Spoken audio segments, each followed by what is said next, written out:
GM. All right, GM everyone, and welcome to the Axie Infinity Classic World Cup Guild Wars Edition. My name is Gunlock, and joining me on the casting desk tonight is none other than the Poseidon of the Philippines, the Let's god go! of aquas himself, Woo! Mr. VMG. Let's go, guys! Happy to be back again, and just here to, just like all of you, to witness some very S tier pro plays for Axie Infinity Classic. So first of all, I would like to thank Sir Gunlock for inviting me to cast alongside with him, and also to our sponsors such as Sky Mavis for making this tournament possible. So, how is it? Exactly. How's it going, sir? I'm doing good, man. I'm excited for this one. Like, I'm really looking forward because this is gonna be the last tournament of the year, right?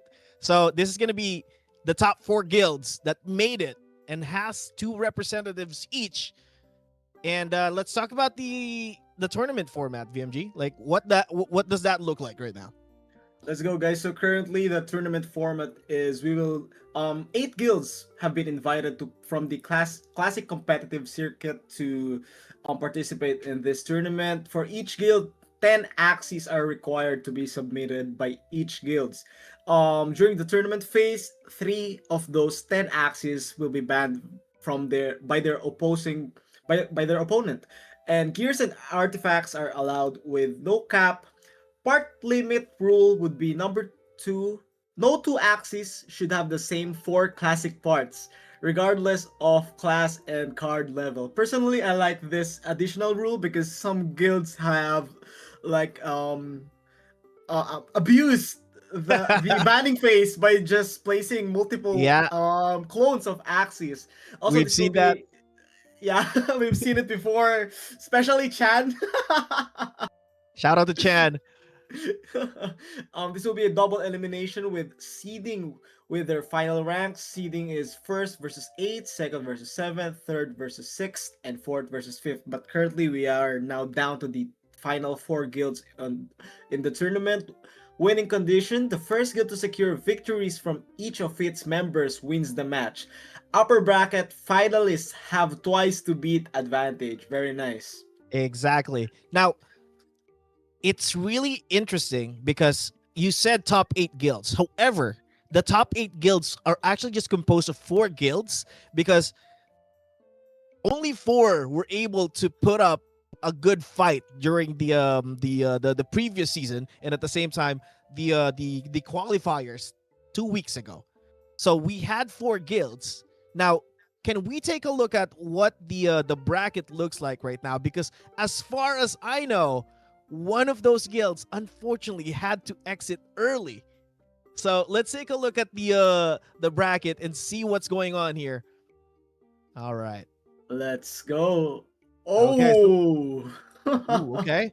So YGG Esports unfortunately lost to Blooms is the upper bracket semifinals. I and B. All right. So and INBA is moving on to face Blooms later on, which would be our first game. And then at the bottom part of the bracket, let's take a look at what that looks like. All right. So as you can see, VMG, unfortunately, our friends Chan, Thunder, and Michi are no longer in the tournament as they had to exit, and they were beaten by INBB, and YGG2 also had to exit because OSK were able to take them down. And right now, Damn. lower bracket looks like INBB is just waiting for whoever is going to win the next match that we'll be witnessing. I see. So basically, we're now down to the final 3 teams, which are Bloom Swan and 2 entries from INB, which are Yep. INB A and B. Very sad to see the home of the champions, which is YGG, be eliminated from the lower brackets. But also on the positive note, I'm very excited to see on how these new players will perform, considering the pressure of becoming a semi-finalist and also having the chance to enter the grand final. So here is our first matchup for the night: Blooms One versus INBA. Exactly. Now, let's throw some shout out first before we head into the battle. On our YouTube channel, we have Nera shouting out, "Let's go INB." There you go. We have a good amount of people watching us right now. But if you have friends, family members that are still not watching, make sure to have them, grab them up in here because we need more viewers because this is going to be an epic night. We'll witness a lot of battles, a lot of Axie, a lot of crits, hopefully. And yeah, it's going to be an exciting one.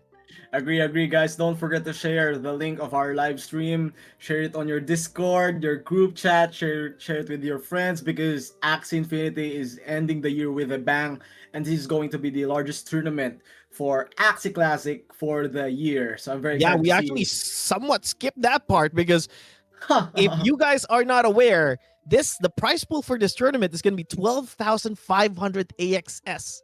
The first place is going to get 5,500 AXS. The second place is going to get 2,650. The third place is going to be 1,650. Fourth place is 1,100. Fifth and sixth is going to share 500 AXS, and seven and eight is going to be 300 AXS apiece. And right now, we are already looking at the ban phase. What do you think, or how do you see this one, BMG? I mean, you're the more professional in terms of playing Axie Classic here. So talk to me on what that looks like. But okay, we won't talk about that because we're jumping into the game right away. Okay, what do you think about this Hmm. lineup, BMG? Who is in favor here?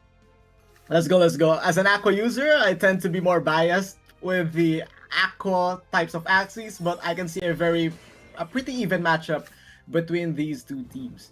I think the backline of Blooms is a very tanky and powerful backline that can close games, but considering the zero cost card, which is the balloon from the backline Aqua, plus the level 2 Oranda, I think it has the capability to like finish off the game, considering it has fragile built in with that sword. Exactly. All right, we are jumping into the game right now, and looks like INBA Splant is not looking so good right now. But the damage is going to be coming in from that upstream swim, and then follow up. Oh, there's a return damage, and that is going to most likely kill the front line. No value at all, and it's not looking good. Your bias is not working right now, Yeah. BMG. It's not looking good for the Aqua user. And looking at the lineup here, Blooms probably has the advantage because of the amount of plants that he has in his lineup. All three are plants, but just like that, the front line is gonna go down, gonna get some value from that energy gain. And looks like a pretty even game at this point. Yes. Really nice recovery from INB right there. Blooms had a small lead considering he had the no turn play on that front plant of INB, but that Kotaro piercing through the mid line somewhat equaled the momentum. So this would be a very interesting mid game. Let's see. Exactly. What I don't like about this setup right now for INB though is that he does not have a lot of cards. Looking at the skip, okay, not really. The balloon pop is gonna be there. Night Steal not gonna get some value because of that fear there. And the return damage is gonna be massive here. Evens out the HP. Looks good for both sides, Yeah. but the energy is leaning towards INB right now. Yeah, Blooms need to eliminate this midline plant from INB so his backline Kotaro could get value from that Aqua. But once again, we can see the balloon effect taking value, canceling the first Night Steal card from that midline plant while having a high shield for his midline. So perfect play from INB. I think both players decided to skip, and Yep, this would that is be a skip. an very interesting round headed towards the late game. Let's see. Yeah, it is interesting, but there is you have to take note of the cards that are already on the hand of that backline plant for Blooms because that is full deck already. So he is going to be ready for the 1v1 and the energy is also Oh, there for them. All right, everything is going to be committed in this round. I forgot to mention something. Yeah. The Leakly card of the backline from Blooms is at level 1. So after the first barrage from this aqua right here, all of three All of the parts cards. Yeah. three Almost parts all would be cards. disabled and you could only use Koi. So this is And, looking troublesome.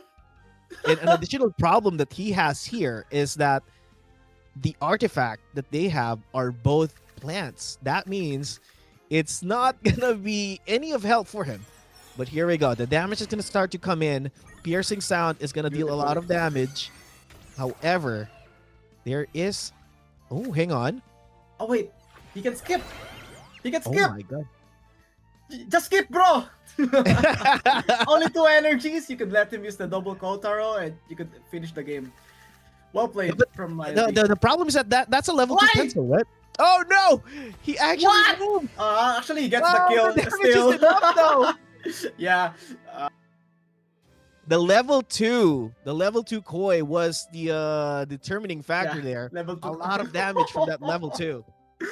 Actually had me slightly nervous. I feel like I'm getting old. I couldn't do the math that quick, unlike before, and I was like calculating the all damage from the koi. But level 2 koi deals more damage than the level 1, so he probably did the math, and it was enough to like end the game, even though he played double click right there. But I Yeah. pass as an aqua user. I think passing there would be like the more aura play. You get what I'm saying?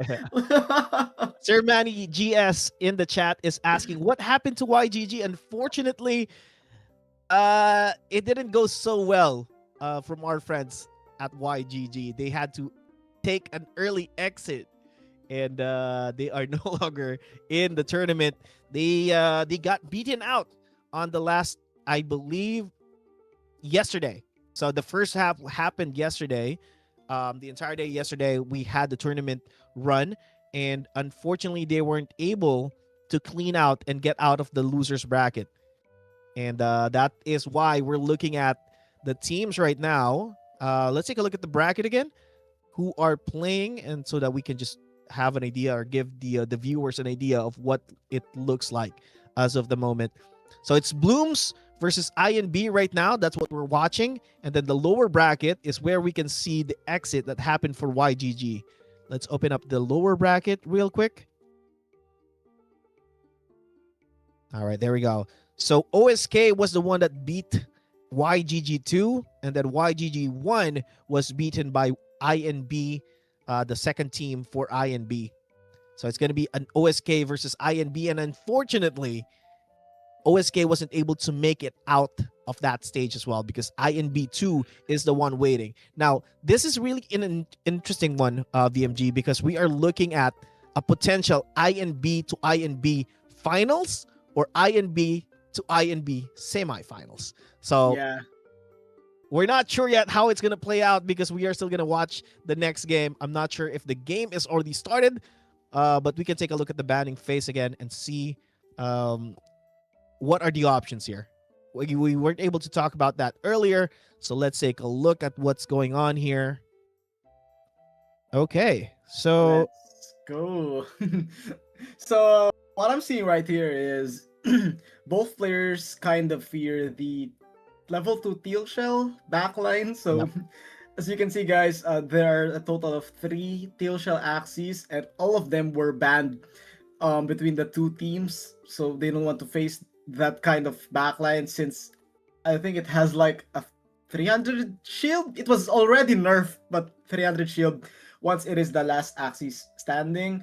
Bloom's one decided to ban the glass cannon mech as well with the dull grip and Goda because it is a very high damage dealing mech, especially to plants and reptiles. And Yep. since most of their Axis are plants, they wanted to avoid that matchup. While for INB1, they kind of banned the same type of Axis, but the third Axis is like the Aqua with the level 2 Revenge Arrow. And for the Teal Shell level 2, it's like the god tier of a defensive backline. And for the god tier of a offensive backline, I can consider the Revenge Arrow level 2 the top of the key. Exactly. And yeah, that it is really annoying to deal with those teal shell and that red ear as well. that generates too much shield that if you don't have any way to get through the shield, the game is over. Because it also has a lot of sustain as well. For both axes, one has that what do you call that mouth that is good against aquas?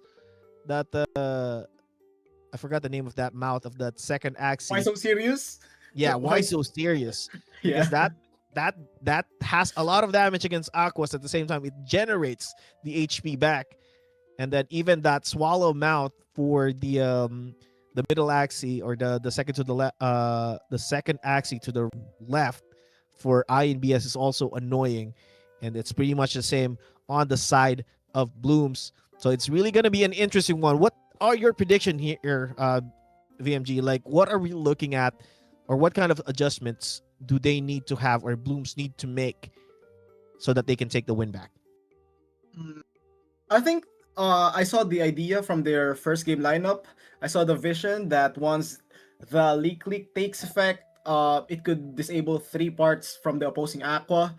So they could run the same lineup back, but this time they need to secure the kill on that mid line.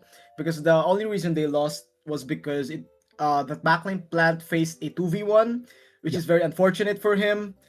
So they need to like be more aggressive in a way, like eliminate the front, eliminate the mid, then you can chill once you have the 1v1.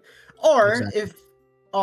if they're looking to make adjustments, why not just run the mirror matchup, play your backline Aqua as well, and let's see what happens. Yeah, that is really going to be interesting indeed, on what adjustments that they will make there. And hopefully they do follow what your thought process there is, VMG, because if they don't, it's going to be a really bad situation for Blooms if they end up in a 0-2 over against I and B right now. Yeah, I'm seeing an Aqua with the Risky Fish for the side of Blooms here. I think they could use that as a backline. Some of the advantages it has is it is much faster than the backline Aqua of INB from Game 1 with the Yep. Goda mount, considering it has three Aqua parts, Oranda, Risky Fish, and a Koi, and one bird part, which is the balloon. So it might be the fastest Axie right here, Hmm. and I think it could still be aggressively effective considering it has the level to Oranda. I think it's usable here. Yeah, and there's also that potential. I'm not sure if that's an aqua or that is a dawn, because it has become somewhat like a meta, especially from the last tournament. One of, or the second place, actually used a Babylonia Axie that was on a dawn. So I'm not sure if this is a dawn Axie that they're using, or this is an actual aqua here, but this this Axie actually has a lot of damage as well, even though it is somewhat like a defensive Axie that will want to be slower than the other Axie or the opponent Axie. It's actually a good counter as well against those speedster. So Yeah, that I might do be a agree. play there. Now let's throw some shout outs to the chat here, because we have some folks in the chat. Shout out to Ghostin. What is good, my guy? Always in the stream. There's also someone looking for you here, VMG. Army Jimenez says, shout out, sir. Kamukha daw tayo, legit? I Let's don't know, go, man. Army. Where are you? Why haven't you been playing, bro? Shout out to Army, a There skilled you go. player in Classic. So yeah, shout out to you guys. Again, don't forget to share the stream. We will be finding out which guild is the strongest tonight, and I'm looking forward to the grand finals. But back to the current matchup. Um, I would like to commend whoever theory crafted this Dawn right here with the level 2 Koi, because Mm-hmm. the effect of the level 2 Koi is once your Axie gets hit, it would have a debuff, a slow debuff. So you could pair that slow debuff with the level 2 Babylonia, because level 2 Babylonia deals extra damage to a target faster. So you Yep. slow yourself and you deal extra damage from the Babylonia. Um, well played to whoever thought about that. I want to see it in action. I haven't seen it, but I know Sir Gunlock has seen it perform, and he told me that it was really effective in this tournament Yeah, setup. it was really effective. And then you pair it up with those if you notice the parts or the eye part and the ear part of those axes are actually plant, meaning they have a lot of HP so that they can tank more damage. Even though it's a 1v1 against someone that's faster than you have more HP to work with, and you'd be able to, take those damage in and return that through that Babylonia damage paired with the koi as well. So the koi level 2 deals so much damage. That, I mean, we've seen it in the previous round, right? 140 base damage, and then if you slam that onto an aqua and you're slower, you're probably gonna wreck that guy together with the Babylonia. All Yeah. right, so we're just waiting for the guys to get into the game. As you are aware, for those who are watching here, um, they have to switch members. So this is a Guild Wars, and they will have to switch, and they will be sharing the account on the three members that they have on the team. So we're Let's just go. having a little bit of a switch up in the team members. I believe Blooms are keeping the same player. INB on the other side has to switch because once a player wins from the guild, he can no longer play again. But it's going to be the first three members to win gets the prize for that series. Let's go. I would also like to add that I'm seeing Asham right here playing for Blooms. So I've casted Asham so many times, and this guy is a champion. He is a Yes, guild sir. champion and a solo player champion. So Blooms is looking for that first win in this matchup. Since this upper bracket matchup is very important because whoever wins will get like a twice to beat advantage in the grand finals. So let's see if Blooms are will be able to equalize the series, or if INB1 will extend their lead to 2-0. Because 2-0 is a very massive lead, and it Yeah, gives your opponent like no room for mistakes. So exactly. And right now, and not just Asham, because there is they also have another champion up in that guild that is also playing, which is Lance.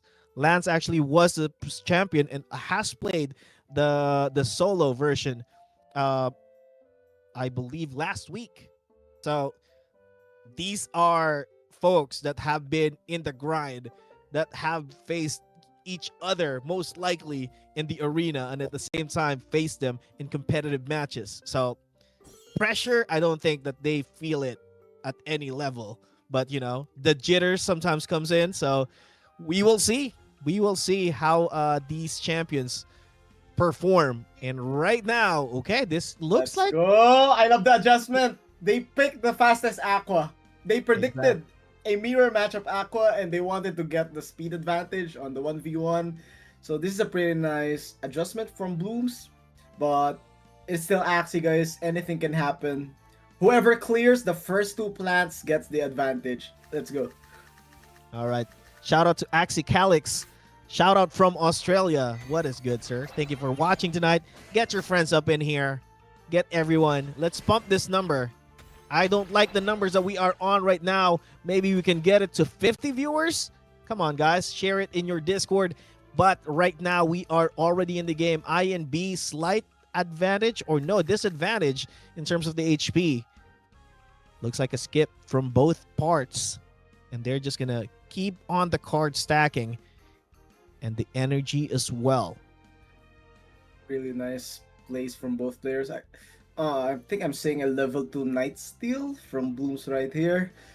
So they might have assumed that this would be like a back and forth offensive battle. That's why they picked those cards. And this is a nice skip, Ooh, actually, for Blooms. Good setup. good setup indeed, because the card advantage is going to their side now, together with the energy. Now the problem that they have is still they have to go through those two plants, and I don't think there's a lot of cards that they can work with here to get through them right away. Maybe they can just have the Oranda, the Aqua Axie needs to draw some cards here so that they can get the kill or secure the kill on the front line and maybe pass through some damage from that mid line. Oh! Beautiful play right there. This is the type of play that I live for. piercing through the midline with those 3 cards, getting the extra value from that level to Wooden Stab brings that midline Ooh. plant down to 216 HP. The question is, will he be able to eliminate this one? I don't think so, because it it could like potentially have around 200 shields. Someone from the chat is asking, is everyone running the identical pools? This is the meta right now. So most likely the answer to that question is yes, because everyone is going for the optimized pool. And right now in this meta, this is what best looks like. So it's going to be a balloon pop just to get rid Beautiful. and add damage to that one. The leak is going to disable a lot of cards. The Scarab is most likely going to be disabled for the midline. He does still have the Kotaro, but that does not have any value whatsoever. I believe it's a clear from I and B here. But the advantage is still going to the side of Blooms in terms of the energy. The cards as well looks like a Blooms here, but I think he's a little bit stressed looking at that swipe to the head. All right, here we go. Nicely click play from the side of Blooms, disabling 3 cards from that backline aqua of I and B. So the question is, will Asham gamble the 3 cards? I think it's a pretty safe gamble to play those 3 cards from your midline plant. And but no, he's going for Ooh. the kill right here. All Asha right, the playing it kill. very aggressive. I think he wants to play the balloon right here. Exactly. Now it's not looking good for I and B. 1v2, and the plant is still rather healthy, and the leak can be played, which will result to all cards, almost all of his cards, going to be disabled except the Koi. Yeah. And the advantage of the in terms of speed is still going to the side of Blooms. Oh, yeah, early damage. And oh it's no! a He surrender. decides that there is no point going through that path because there's nothing that you can do at that point, right? Yeah, that was a masterclass from Asha right there. From the choice of composition up to the decision making and on the gameplay on how he closed the game. Well played. Props to his opponent. His opponent made the right plays as well. It's just from what I've mentioned, it's a mismatch between the backline aquas. Speed matters, especially if you're having a mirror match. Plus the balloon effect that it gets cancelled when your opponent is faster than you. So it was Exactly. an understandable surrender, and it's now equalized, right? It's a Yeah, 1-1. the problem, I mean, the level 2 Koi is really good, right? However, if you're going on to a mirror match and the opponent is a lot faster than you basically have to, get rid of one card before you can go through or deal damage because of that balloon play every time. And there is no way to outspeed the opponent as well. So at that point, it's like a checkmate already. And unfortunately, they had to concede early. And right now, we are looking at a series. It's a 1-1. And the next game is going to be. Okay, let's take a look at who's going to be playing next. It's gotcha. Oh. Okay, so they are just waiting. So potentially, we will see an Asham versus Sake here. But. Oh, okay. So Asham and Sake are no longer going to be able to play. So it's going to be up to the next two. Lance potentially could play here. And this is going to be an interesting one. All right. Jubiloop, GM Axie fam, GM2 user. Atrosha Lonto, shout out Boss Scandal. All right. Shout out. All right, we're getting some numbers up in here. 22 watching in the YouTube channel. We have 33 on on Twitch. Make sure to get your friends, family members, yung lola nyo, papuntahin nyo na dito, panoorin nyo na.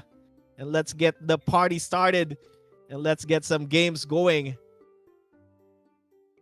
Let's go, guys. Shout out to our viewers from YouTube and Twitch. Let's go. We're down to the final three guilds, which are two guilds from INB and one guild from Blooms. Currently, it's a 1-1 on the upper bracket. Whoever wins will move forward to the grand finals. So much more Axie Classic action to come, and we're just waiting for the next matchup. Yeah, they're just switching up the players right now. But once we get to the game, it's gonna be an exciting one. I'm not sure who's gonna take it home because both guilds have actually sent their best. So the INB one, we have Sake, Dipsol, and Crits playing for them, Ooh. and we have on the Bloom side, it's gonna be one of the champions back then, Asham, Lance, also a champion, Obik is also going to be playing for them. So it's anyone's ball game right now, and we'll just see how they play out. Yes, sir. Really, really hype. The first two matches actually set the tone pretty well. It was both close matches, specifically game number one. Mhm. I know most of us, including me and viewers, are looking for like a variety type of matchup, but considering we have three bans for Axes and both teams kind of banned the same type of Axes, uh, I'm just gonna assume that we're going to see a lot more mirrored matches in terms of Axie types. Still, pretty fun to watch. It's a good watch. I'm always gonna enjoy watching metas, except for lunges. That was a bad time for me. Lunges are so strong. Like, but Yeah. uh, on the last tournament, there was actually the second place had a lot of lunges in their composition. Like everything was lunge. Unfortunately, they were the teams were able to figure them out. The mech was like one of the strongest that they used, and unfortunately, for some reason, they didn't ban it. So they let you've seen the mech, right? It has a lot of damage, and that is one of the, I guess, the meta mechs that is like prevalent in the leaderboard. So they did not ban that one, and the lunges just melted, man. The reptiles, the dusk, they just all melted because of the damage that comes in from the mech. And yeah, I don't think we'll be witnessing a lot of lunch right now. And as you've mentioned, yeah, we're gonna have a lot of mirror matches because right now this setup is the best, or like, you know, the most effective in the current setup for the tournament, which is 10 axes, 3 are going to be bad, so you only have limited options. And game number 3 is going to be actually between Lance versus Crits. So I am correct in my guess earlier that Lance is going to be playing.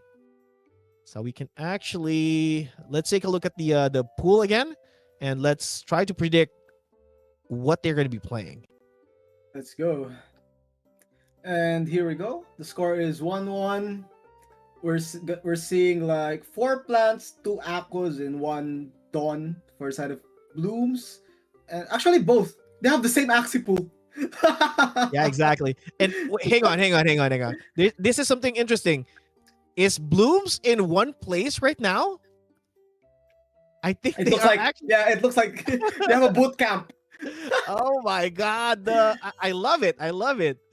The I dedication, love the right? dedication that they have in here because usually when I watch Lance, he would always be, at home, and he would be, sometimes his mom would be coming, going around his back, and then there was a time during a championship, the mom tapped him in the head because it was already too late.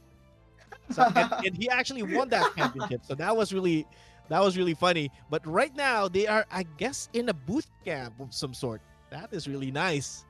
Okay, Beautiful. here we Mm, go. I would like to point out this small adjustment from INBA right here.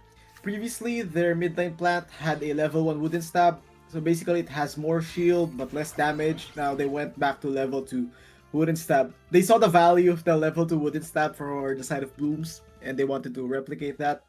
Let's see, very aggressive early turn for blooms right there. Brings that front plant down to 200 30 HP. Let's see how INB responds in round number 2. Yeah, the problem that they have, or INB problem right now, is that there are two scarabs on the side of Blooms. I mean, they have scarabs of their own, but the problem is that front line is reliant on the heal. And unfortunately, it won't be able to. And right now, it's down to 230 HP. He would still have a couple of cards to be drawn here next turn. If he does draw the attack cards, that would be good for them. But oh, okay, he does get some Beautiful of it. play. I think this gets the kill. All right, it's gonna go through. The Look at damage Mel. is gonna be massive. No! Oh A my little god, short. a little bit short, and the damage is still gonna go through. Although it's still gonna get the kill. Last That stand. wooden stab is gonna be enough to Okay. put it in last stand. All right, pretty even if you think about it, right? Because they still Yeah. need to spend one card or a zero cost on each side to get the kill here. Although INB right now can grief this, right? If he draws more cards here, and those are shield cards, he can probably try to grief.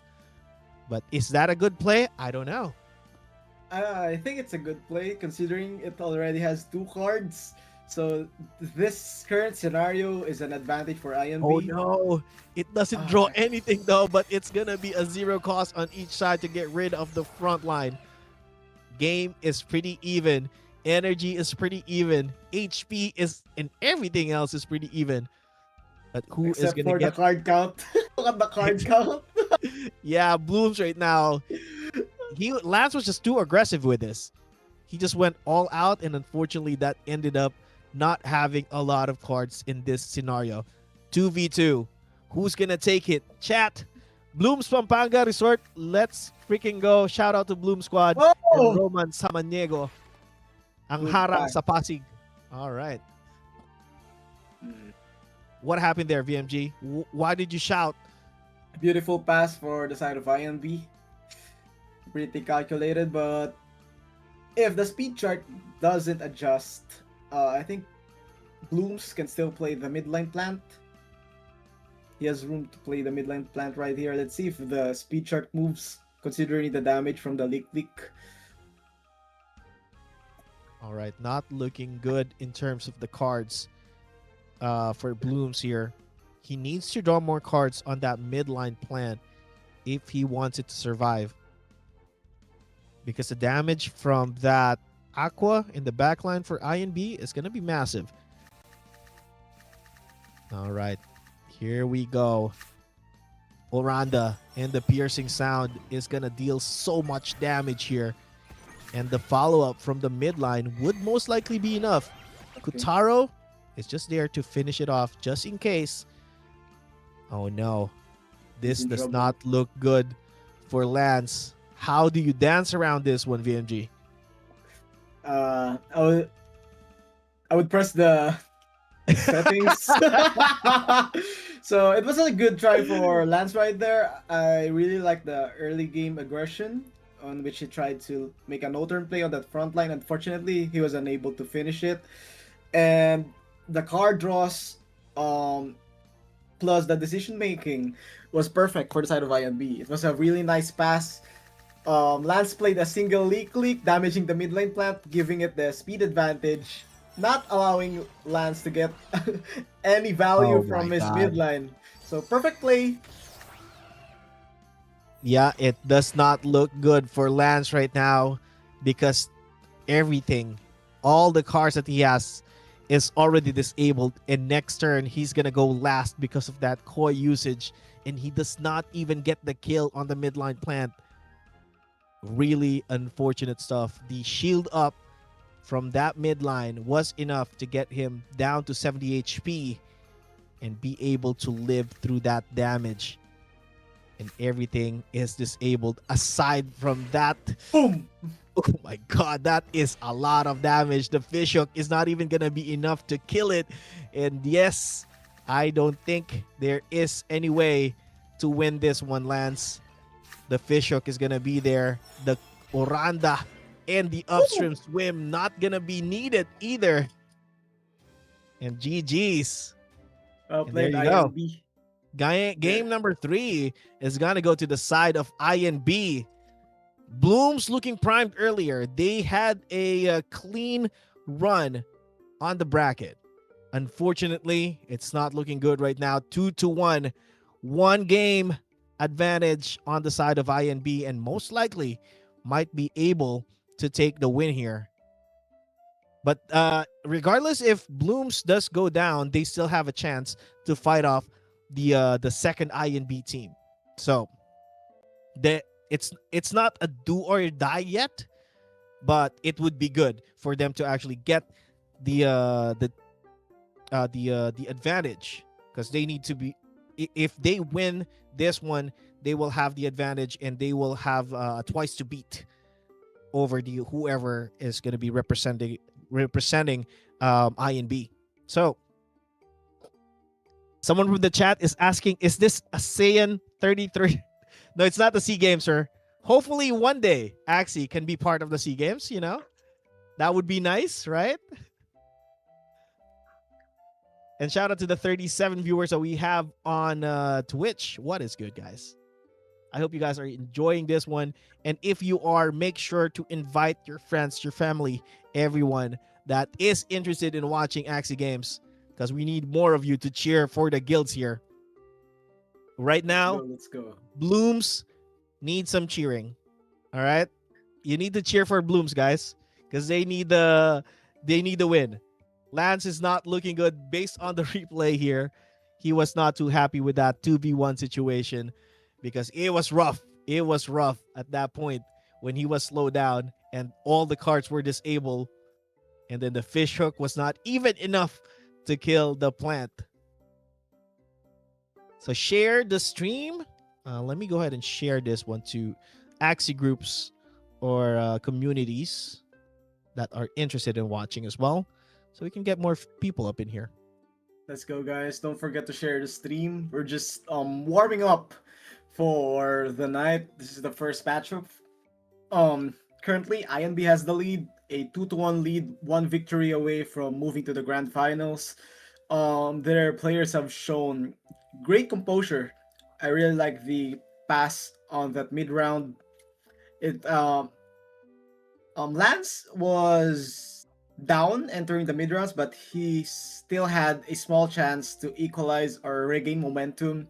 But that god pass from INB was just godly. So Exactly. one skip earned him the win, and it was well deserved. Let's see on how Blooms will adjust for the next matchup. But considering the choice of Axie, I think it's you don't have to change anything.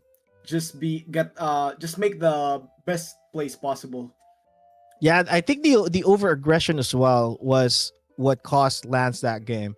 He just went all out with the card usage, and unfortunately, towards the later stages of the game, he did not have enough cards to deal with the midline Axie, and I think that cost him the game. And also, a little bit of a, what do you call this? A little bit of an advertisement. There is gonna be a couple. There are actually a couple of things happening right now in the Axie ecosystem. Tomorrow, December 15, 2025, at 3 p.m. Philippines time, the voting for the Axie governance proposal AIP-004, staking of AXS and run from the treasury, is gonna happen. So if you guys have a good amount of score or an Axie governance score, make sure to make your vote count. You can go. I'm not sure if I can send a link here, but you can go to the Axie Discord and take a look at the AIP-004 voting so that you can be part of the decision making that's going to be happening for what we can do with the AXS and the run from treasury. So you can be part of that, and we're just waiting for the boys to load into the match. As you go, guys, make those votes count. We're just a few minutes away for from the next matchup.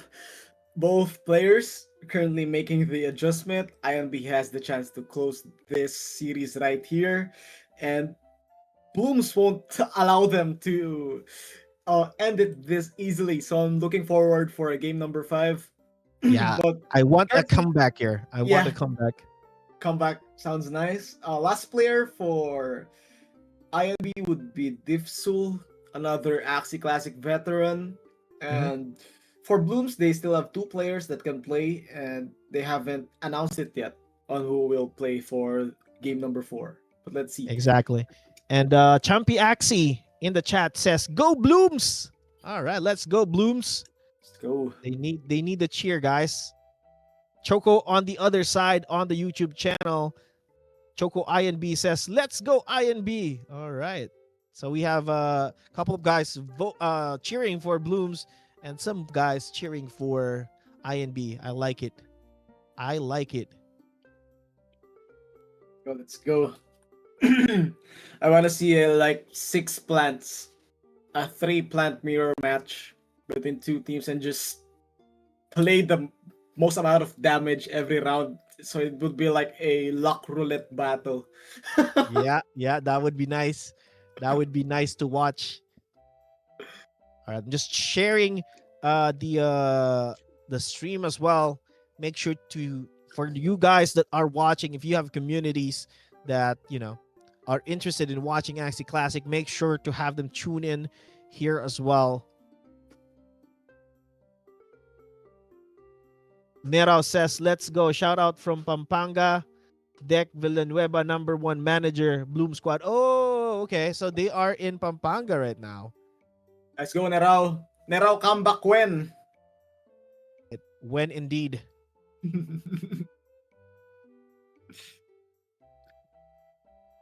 Shout out to Champi Okay. Axie from Twitch.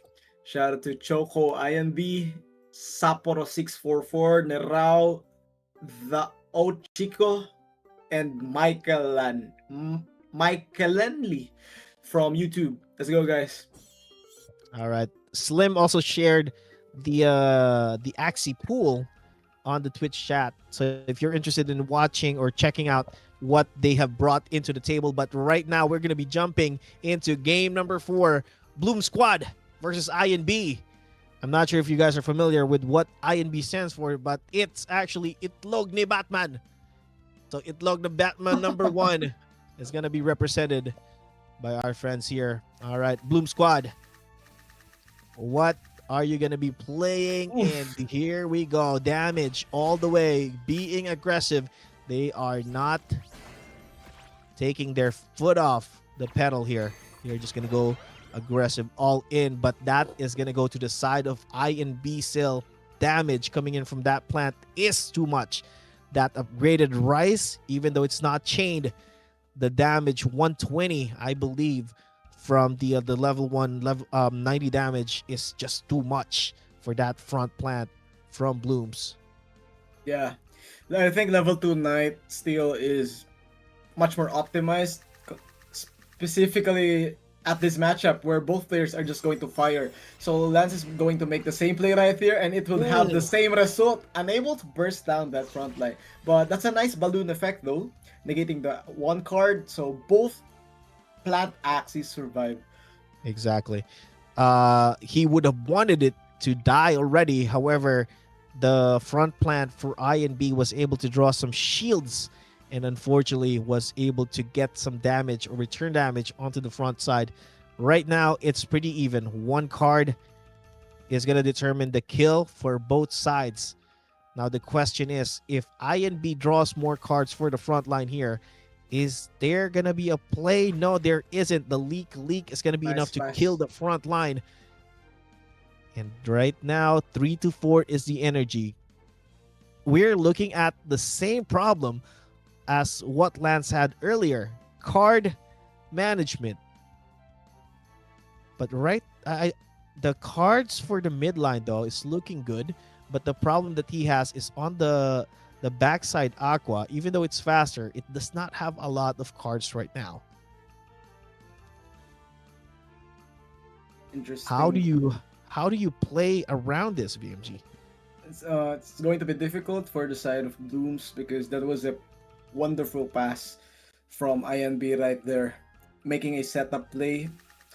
Now he could play with the momentum, and this is actually a pretty nice safe play, clearing the front line, utilizing the level 2 wooden stab, Ooh, damaging the mid lane as well. the wooden Nice stab play. damage, 174. That is just obnoxious, man. Yeah. Now, currently, Lance is in trouble, but he has one play left, which is utilize the mid line, plays the Lee Click as the front card, so it catches the balloon from the backline Aqua and just deal damage. Yeah, Hopefully, he gets the Oranda right here. the other problem that Lance has here is that his Axie is faster, and does not, or actually they have the same speed if I'm not mistaken, right? And that results to not a lot of value on that Kotaro there, but it's not needed right now. The Scarab Curse is gonna go through, but that HP is not looking good, and the cards on the backline Axie is not looking good either. How do you go around this one? That front line or that midline Axie from I and B still has a lot of HP. He can gamble the mid lane if he gets another Lee Click right here, I suppose. But he Uh, didn't let, he just use two leak leaks there earlier? let, He has to have a god draw yeah, for that to happen. Let's see if that 25, is gonna be the case. 50, 60, 100, 5. Oh, it won't be able Let's to. go through Oh, with the bad, calculation. Unfortunately, bad no leak. redraw. Leak. Okay. Oh So my basically, god. Blooms is in trouble. I'm seeing Really, the. really bad situation for Bloom right now. This leak plant is like a checkmate, man. Yeah. Because you have a lot of damage, but it's all range cards, and just one leak, and he has it in his hand, and he's gonna even have value on those Kotaro if he decides to use it. Because I don't think the damage is gonna be enough, right? Is it gonna be enough? I think it's gonna be enough, but he would have problems on the 1v1. Let's see. Use the range cards. Nice choice of cards right here for Blooms. Mm, wait, this is Is it winnable. gonna be enough? Yeah, Oh yes, it's gonna be enough. Gets the kill, but the okay. just just pass. I don't know. I don't think. Wait, I'm trying to do the math. Koi is For very the deadly. re-energy. Oh, okay. It might be a play, or it might still be a win if he does pass, though. You He are play double probably right. Koi. Let's see. He If can he play the draws two, shields up.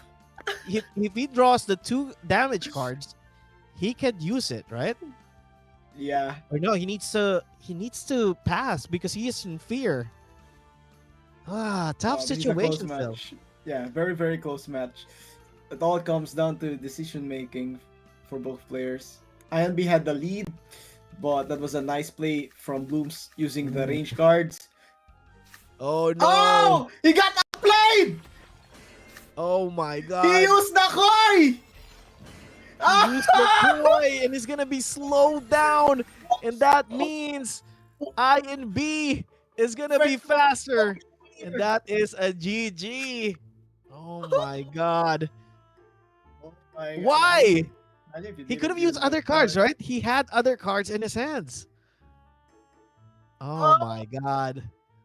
All Wow. right. Well, with that said, I and B is gonna be waiting for the finals. That Well is a played, situation INB. that we are in right now, and Blooms have to go through the gauntlet. They need to win against the secondary team from I and B. The second itlog ni Batman needs to step up, or Blooms can take the win. But Blooms right now, I don't think they are in a I don't know. It's not a good feel right now. I feel like it's not the best situation that you wanted to be in this tournament. Unfortunate. Yeah, Unfortunate. And it all came unfortunate down indeed. to your prediction earlier that the decision making needs to be on point. that core usage was definitely not on point. And yeah, that I mean they were faster, right? Their Axie was faster, and came down to that. What what what could have made it better, VMG, in your opinion? I think if I were the player, I know I have the speed advantage and my enemy has three energies, so it would still look like a 50-50 play because you have two available plays right there. You could use the Risky Fish, only one card just to put some shields on your backline Aqua, Yeah. or you could use two cards, one to remove the fear, other one to hit Mhm. the enemy. If you're predicting that your enemy will use Koi to finish you off, you could play two cards. So that was the prediction from Lance. But unfortunately, Diffsul was one step ahead. He knew Yeah, that that's the potential counterplay, so he played it perfectly. And yeah. I think there was also there was a fear of the fear as well, right? Because I think he was also predicting that next turn, even if I pass here, he could just balloon me, and I won't be able to take advantage of the 4 card combo, and still won't be enough to kill the backline, right? So I think that could also be a thing that was in the back of the mind of Lance, and unfortunately, that was not the case. There was no balloon used either, so it was rough. It was rough, but just like that, Blooms is going to go down to the lower bracket to face the secondary team for INB. And INB1 is going to be waiting onto the finals. And we'll have the twice to beat advantage. And we're going to look at the bracket right now. And once. Okay, so let's just take a look at this. Bloom's going to go down to the lower bracket. INB is going to be waiting. Let's take a look at what's happening in the lower bracket as well. All right, let's just have that load up. All right, INB and Blooms is going to be up next, but we're going to allow some time for Blooms to recover from that one because that was really rough for them. 3-1. We're just going to allow them to get some rest, get some quick break, and we will be right back in 10 minutes.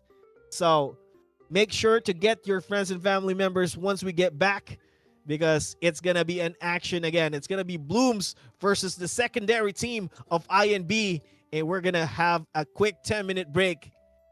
So be sure to come back in here, okay? see you later, guys. Let's go INB. Let's go Blooms.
All right, welcome back to Axie Infinity Classic World Cup Guilds.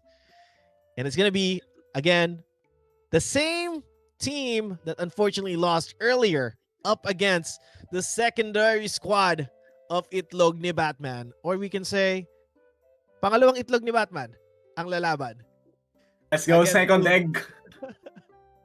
All right. So, looking at the bands, can we pull up the bands here? Let's take a look at what's happening here, VMG. Okay. It looks like the mechs actually went through. And for some reason, the teal shell aquas with those red ear backs are also going through. How do you feel about this one, VMG? Very interesting matchup.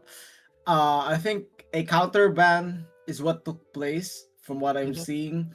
IMB realized that blooms were going for their plants, so maybe that's the reason that on why they left that glass cannon mech open for the side of blooms.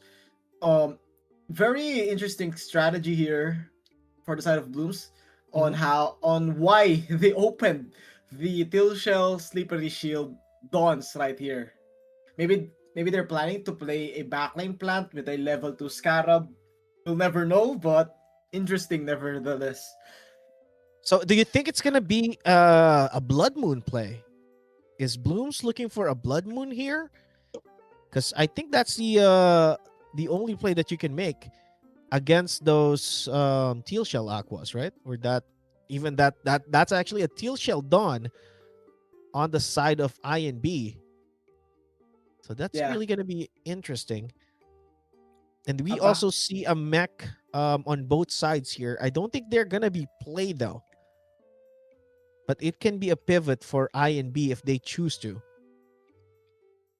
especially Agree. if Blooms uses a lot of plants. That is really going to be good against that lineup. But at this point, we are not too sure what the players are going to be playing with. So right now on your screen is going to be Chemist versus Obi, and we're just waiting for them to jump onto the stage and jump into the game. So who do you think, guys in the chat, who do you think is going to win here? No, I don't think bench is in the game, guys. Okay? No, bench is not in the game. So bench number 1, no, he's not in here. All right. So you can see the participants right now. For Blooms, it's Asham, Obi, and Lance. And then on the previous page earlier, for INB2 or INBB, it's Blitz, Chemist, and KG. Bench, the greatest egg of all time. Okay?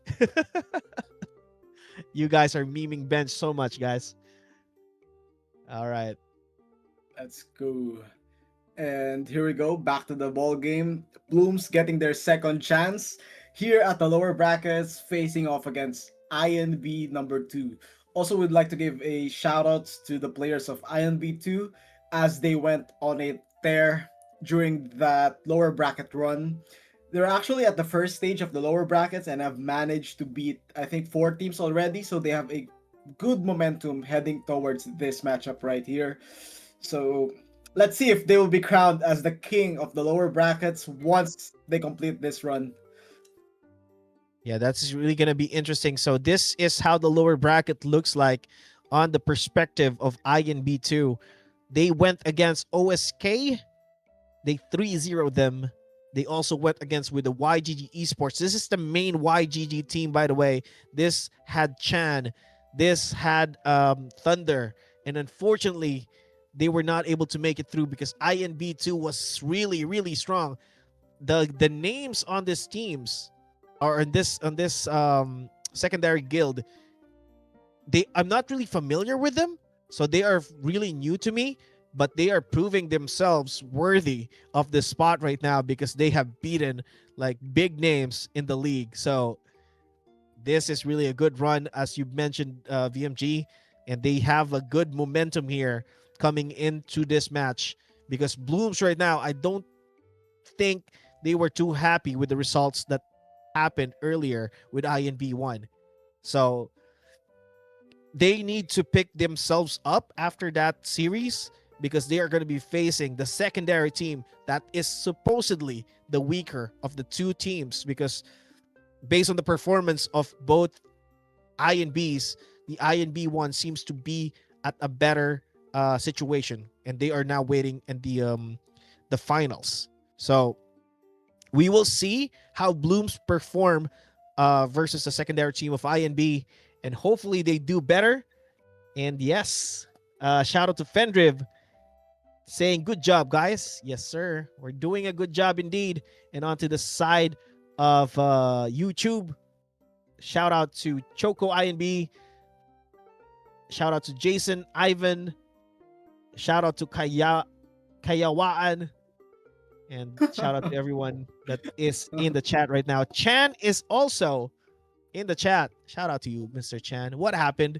Maybe you can tell us what the narrative that happened in the previous series that you played in. But nonetheless, you still take home a good amount of AXS, right? I think the lowest, the 7 and the 8, would still get 300 AXS. So it's still not bad. But of course, you want to be the top because this is going to be the last tournament of the year for Axie Infinity Classic. And it is part of the bragging rights that you can have if you can win this one out. And looking like INB is looking primed to do it because Blooms is in a negative momentum based on the performance that happened earlier. But we will see. Hopefully they can pick up their spirits back up and they'd be able to prove themselves worthy in fighting INB too. Yes, sir. Yeah. Shout out to the 31 viewers that we have in the on Twitch, and we have 27 watching on YouTube as well. Shout out to you guys. Make sure to invite your friends. And I think I actually have an idea as to why there's not a lot of viewers right now, because it's actually close to the Christmas season. And speaking of Christmas season, I believe there is going to be a raffle that will be happening tomorrow. Oh no, it's actually on the 16th of December. If you go to the Axie Infinity Discord, you will see an announcement there from ET that there is 1,500 AXS prize pool and an Origin Axie that is waiting for the 50 winners from the top 100 week 5 to 8 of the Codex leaderboard finishers. So if you have been doing your Codex missions, your quest on the Codex leaderboard, you could have a ticket that will be raffled off on the 16th.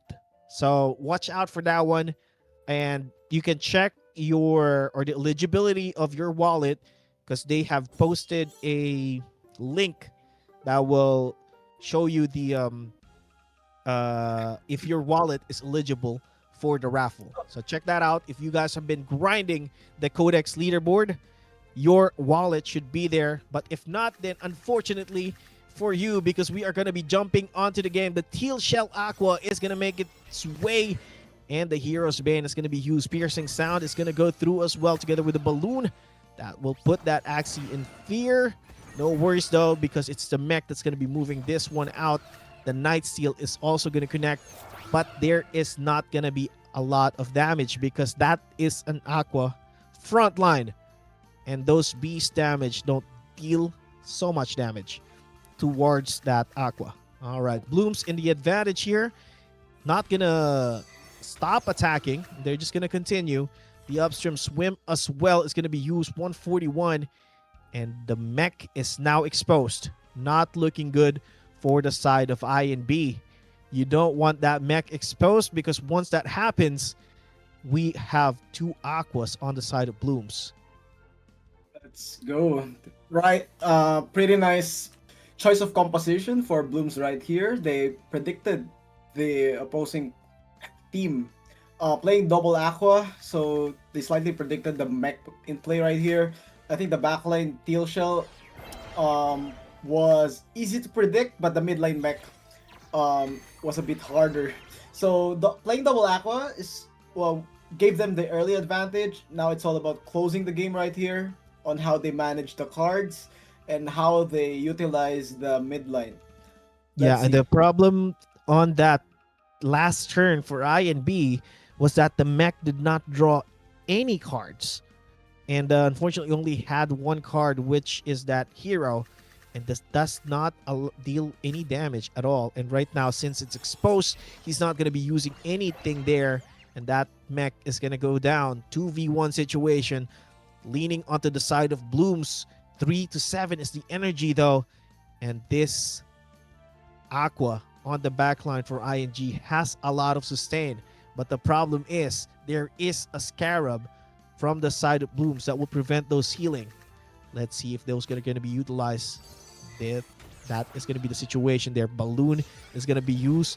Slippery Shield, and then the Deep Sea Gore is going to deal damage towards that Aqua. And right now, not looking good for the side of INB. There's no disable on the cards though, which is really good against that leak.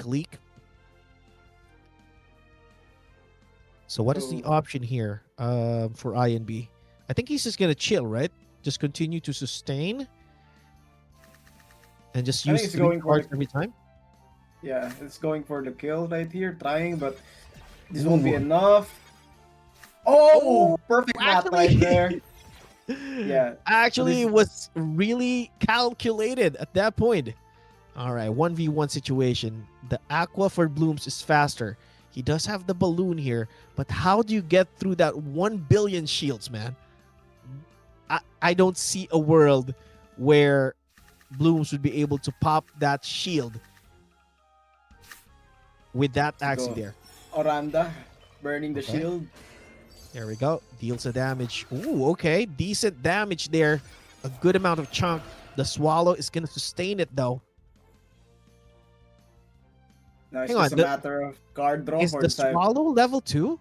Yeah, it's anti-heal swallow, so he won't be able to heal from the Oh, level 2 my. swallow. So Blooms actually has a win condition right here. He will surely get the second Oranda. Here we go. The question is, will the damage be enough? Pretty smart Ooh. play for Blooms right there, not playing the Koi aggressively on the first clash. And Oh, just my like that, God. he gets the first win. Oh, my God. The Well played, damage Blooms. from the Oranda, man. That was nuts. He was able to break through the 400 shield. That was crazy. The fragile debuff there, doing its work, making it happen. And right now, Blooms is on the board, taking one win from INB 2. What do you think? What do you think, VMG? Are they going to be able to close this out, or I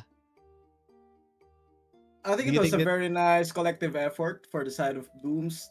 Their captain is surely doing a great job piloting the APA composition, Aqua Plant Aqua. They were they were not afraid of that backline Teal Shell Slippery Shield because of the level 2 Oranda. If you do the math, let's say the Oranda deals 141 damage, but with a built-in fragile, it deals around 280 to 290 damage on the shield. Jeez. So it basically erases like a slippery shield and a teal shell shield. So two cards for the value of one. So they were confident in that matchup. Yeah. Plus, not only the captain but also the player himself, the first player from Blooms. If we take a look at the replay, Mhm. the first clash between the two Aquas, he used an Oranda, double risky fish, and a balloon. He Yep. saved the double coin because he doesn't want the speed advantage to go to the enemy. And to close out the game, another Oranda to burn the second shield plus the double koi to close out the game. So perfect gameplay and perfect preparation. Blooms are taking this seriously. Now it's time for INB to reset and maybe bounce back because the mech would have been effective if Blooms played double plant, but the double aqua. They have shown its Yeah. purpose. They didn't anticipate the or they were looking out for potentially a double plant or a triple plant play there from Blooms, and that's why they brought out the slippery shield, and they switched the mouth to a level 1, or from a level 1 to a level 2, which would have prevented the healing from the backline plant if that was the scenario. However, that was not the scenario, and they were not able to predict that Blooms was gonna bring out the double aqua, and it's on to the pick and ban phase that got them the win. Yeah. Also, I'd like to add that INB had two options for the backline. They could pick the Dawn with the Razor Bite, but they chose to play the Aqua with the level 2 Swallow. Since level 2 Swallow pierces through the shield and Mhm. it has like a Scarab effect, the anti-heal effect, so most likely they were expecting a backline plant from Blooms with a level 2 Scarab, because that's also a possible play for Blooms. Level 2 Scarab plant can also close out the game, but better team composition will give a massive advantage. So in terms of team composition, Blooms had game number one. Let's see if they continued their streak on the second game. Hopefully. So it's down to the prediction of which teams will be played, right? So whoever guesses the right way gets the win. And that particularly showed on the last match there. And I'm not sure what kind of advantage or what kind of switch up INB needs to do here.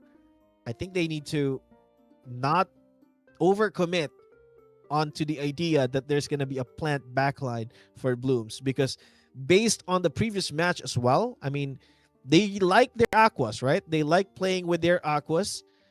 And I think there was only one game where they used double plant, but everything else was always the aquas being utilized. Yes, So sir. maybe they have to take that into consideration once they pick the Axies that they will be playing with. Or they also have the option to run a midline teal shell, right? And then have a backline aqua on their side as well instead of the mech.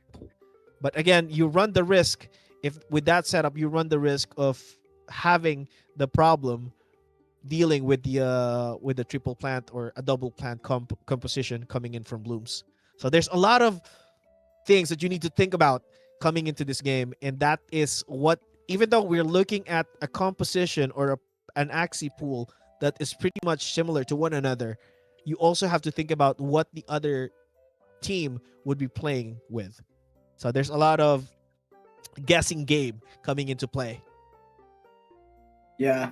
I think the safest pick for Blooms right here is just to play the same lineup, double Aqua Plant. Mhm. But the only threat for that lineup is that Dawn with the Razor Bite.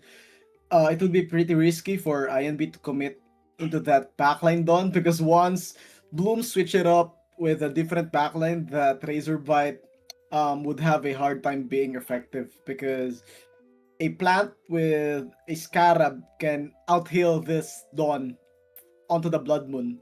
So it's Definitely. just some yeah, it's just a matter of prediction, and we're just a few seconds away from witnessing the second game lineups, and from there we could judge the potential outcome. Exactly. Shout out to Marin SSK watching the stream.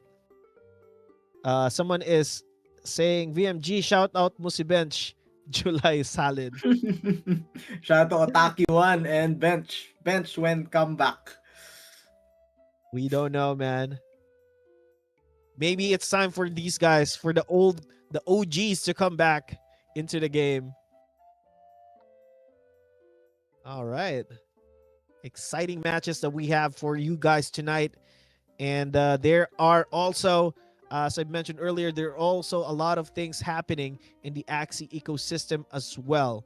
So make sure to check out the Discord, because there are a couple of stuff that is happening. One is gonna be the voting that will start tomorrow, and it's gonna run for a week. So if you want to get involved in the direction of the ecosystem, make sure to put in your vote, cast in your vote tomorrow, or starting tomorrow. And another thing that will be happening next week is the Codex Leaderboard raffle. That's going to be on the 16th. Make sure to be in there if you have been participating. But right now, we're going to get into the game. Round number one. It's going to be an all-out damage coming in from the INB side. Double Aqua. And I think they've listened to VMG here, and they took notes on what they need to do. This will be very hard for the side of Blooms. It's like, uh, the perspective from game one is they had the full counter against INB, but game two, it's the other way around. INB has the full counter. It is actually a perfect play. Look at that Goda Oh going my through the mid god. line. Cotton Tail removing a last stand tick. So very clean run so far for Very INB. clean indeed, and it's not looking good for Blooms right now because that midline does not have any cards, does not have a lot of HP as well. And onto the side of I and B, they have a lot of Axies on the board Oh and no my god. cards. No cards. Oh my Wait. god. Oh. Passing the aggro to the mid line to the back line. Is this gonna be a good idea? He does not have a Yeah. lot of cards on the I and B side. I think Yeah. this is actually good for Blooms too, Mm. because it would be a 1v1 against that Dawn using that plant. But the problem is he does not have a way to sustain that plant either. So right now, it's gonna be a lot of damage, and that's gonna be a dead Aqua on the backline. Razor Bite dealing so much, and GG's. it's not looking good. So GG. No way this plant penetrates through the shield. Yeah, there's definitely no way. And Yeah. he's still fighting though. He's not giving this one up.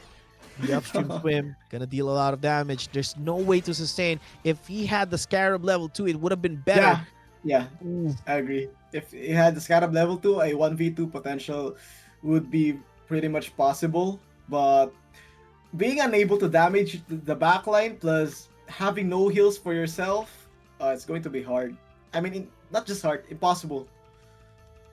it's gonna be rough because there is no value on that leak either.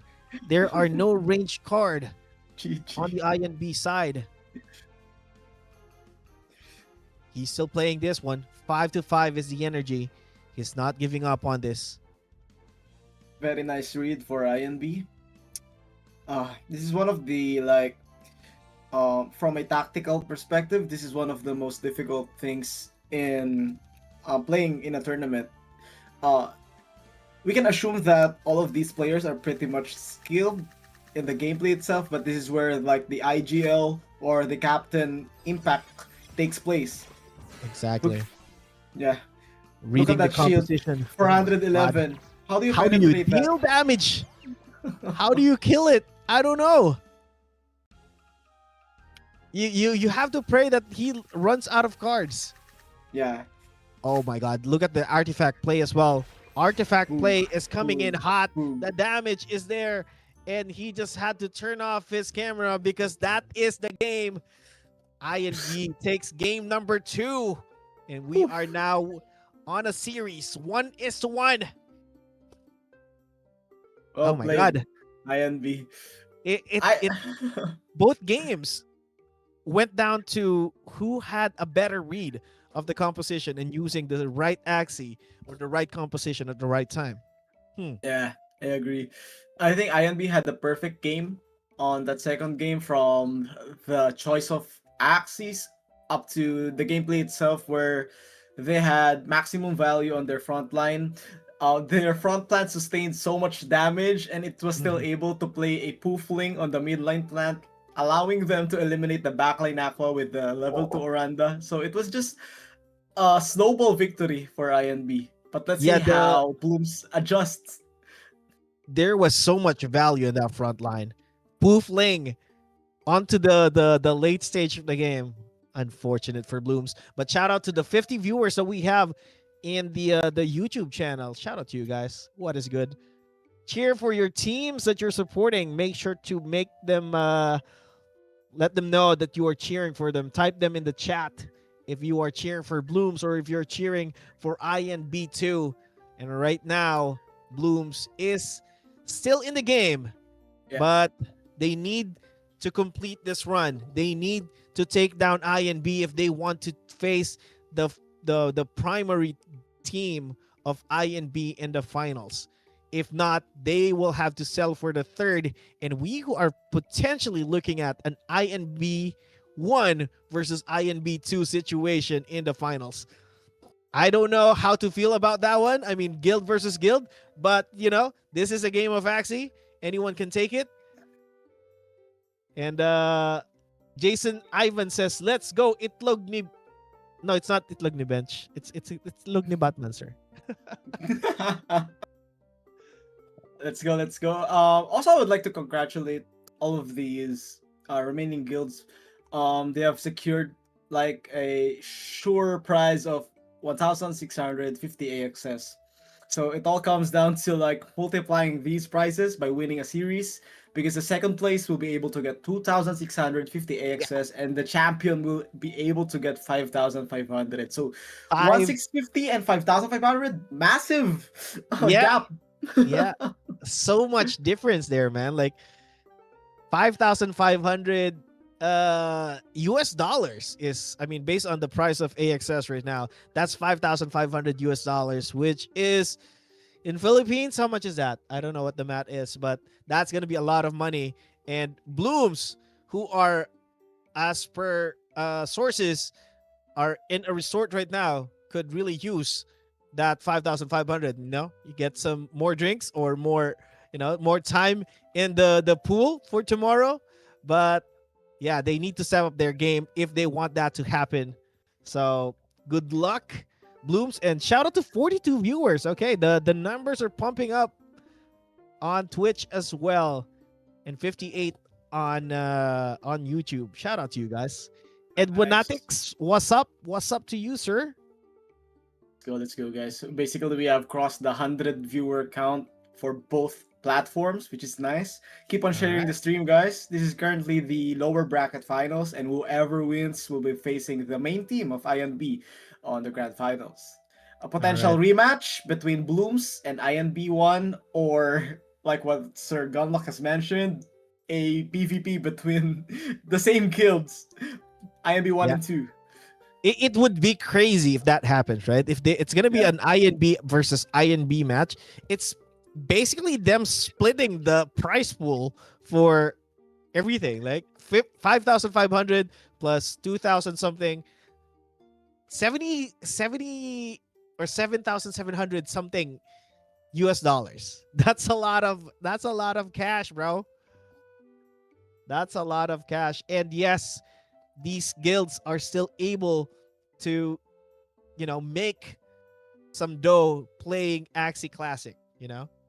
Yeah, happy to see Axie professional or Axie sports still flourishing at the end of 2025, and surely I would love to see Axie like um keep moving forward until next year.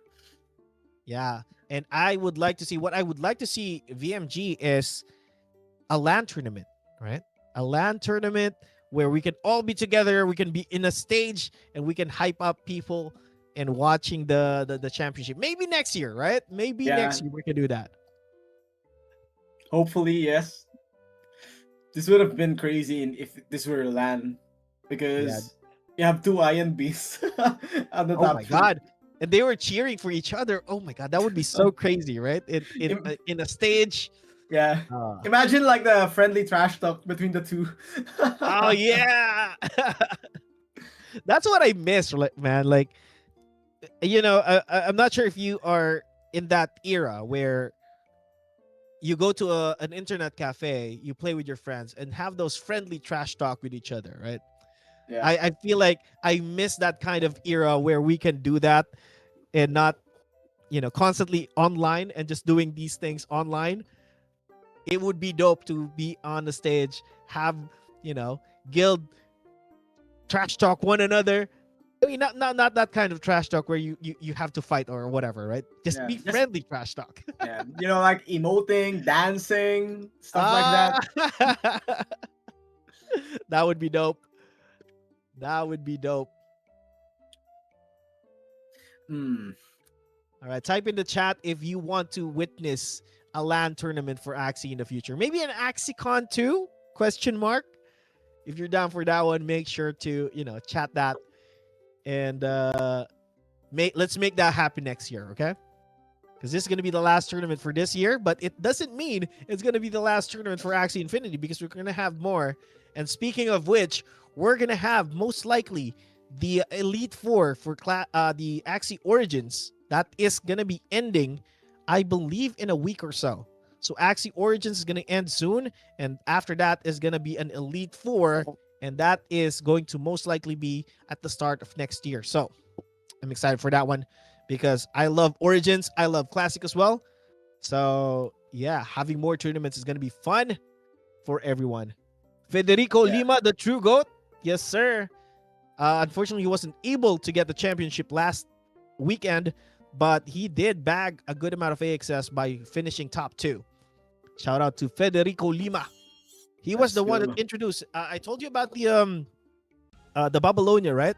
That was the Oh, guy. it was his work. Yeah, that was Federico Lima.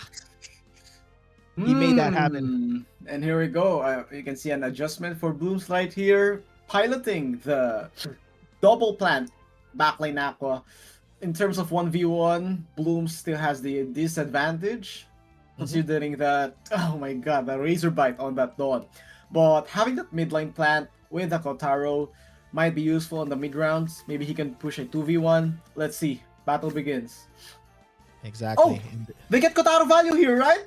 Yep. Oh! The Kotaro value is going to be Beautiful huge. early rounds for Blues. Yeah, huge indeed.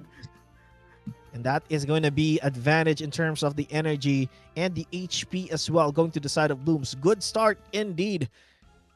But the problem here is that there is a potential poofling situation coming in from this midline or this front line from INB. And they need to secure the back or the midline on the side of Blooms, because if that dies, it's going to be a problem. So they Nice need to gamble. do a kill here. All right. I think they would be able to, but the Night Seal is going to come in first and the Poofling is going to be applied. And right now, that midline is going to be in a bit of trouble if there are cards drawn from the side of INB. Let's see what happens here. There's no card on hand for Blooms for that midline, which is the problem that they're facing. However, if they get just 1 or 2, okay, they do get a couple of cards. The Scarab is going to be used. It's going to allow him to regenerate whatever is lost, but nothing was lost. Kotaro value is going to get there. Beautiful. Now, and he can also still get value from his frontline plant, as there is no threat on it being killed. Having that Poofling debuff. I think this is the perfect turn for Blooms to play the balloon. He saw the double 0 cost from that midlane Aqua of INB. So there we go. Perfect balloon coverage right here. Disables the first card, which is the Koi. And let's see if this Piercing midline sound. survives. Ooh, that's a lot of damage though. Yeah. It's not going to be enough to kill it. The Deep Sea Gore, not enough to finish it off. Leak, gonna have some value there. And right now, the Poofling is no longer in play. He can now get some HP back if he chooses to. I think time to gamble the midline. Or just play the midline.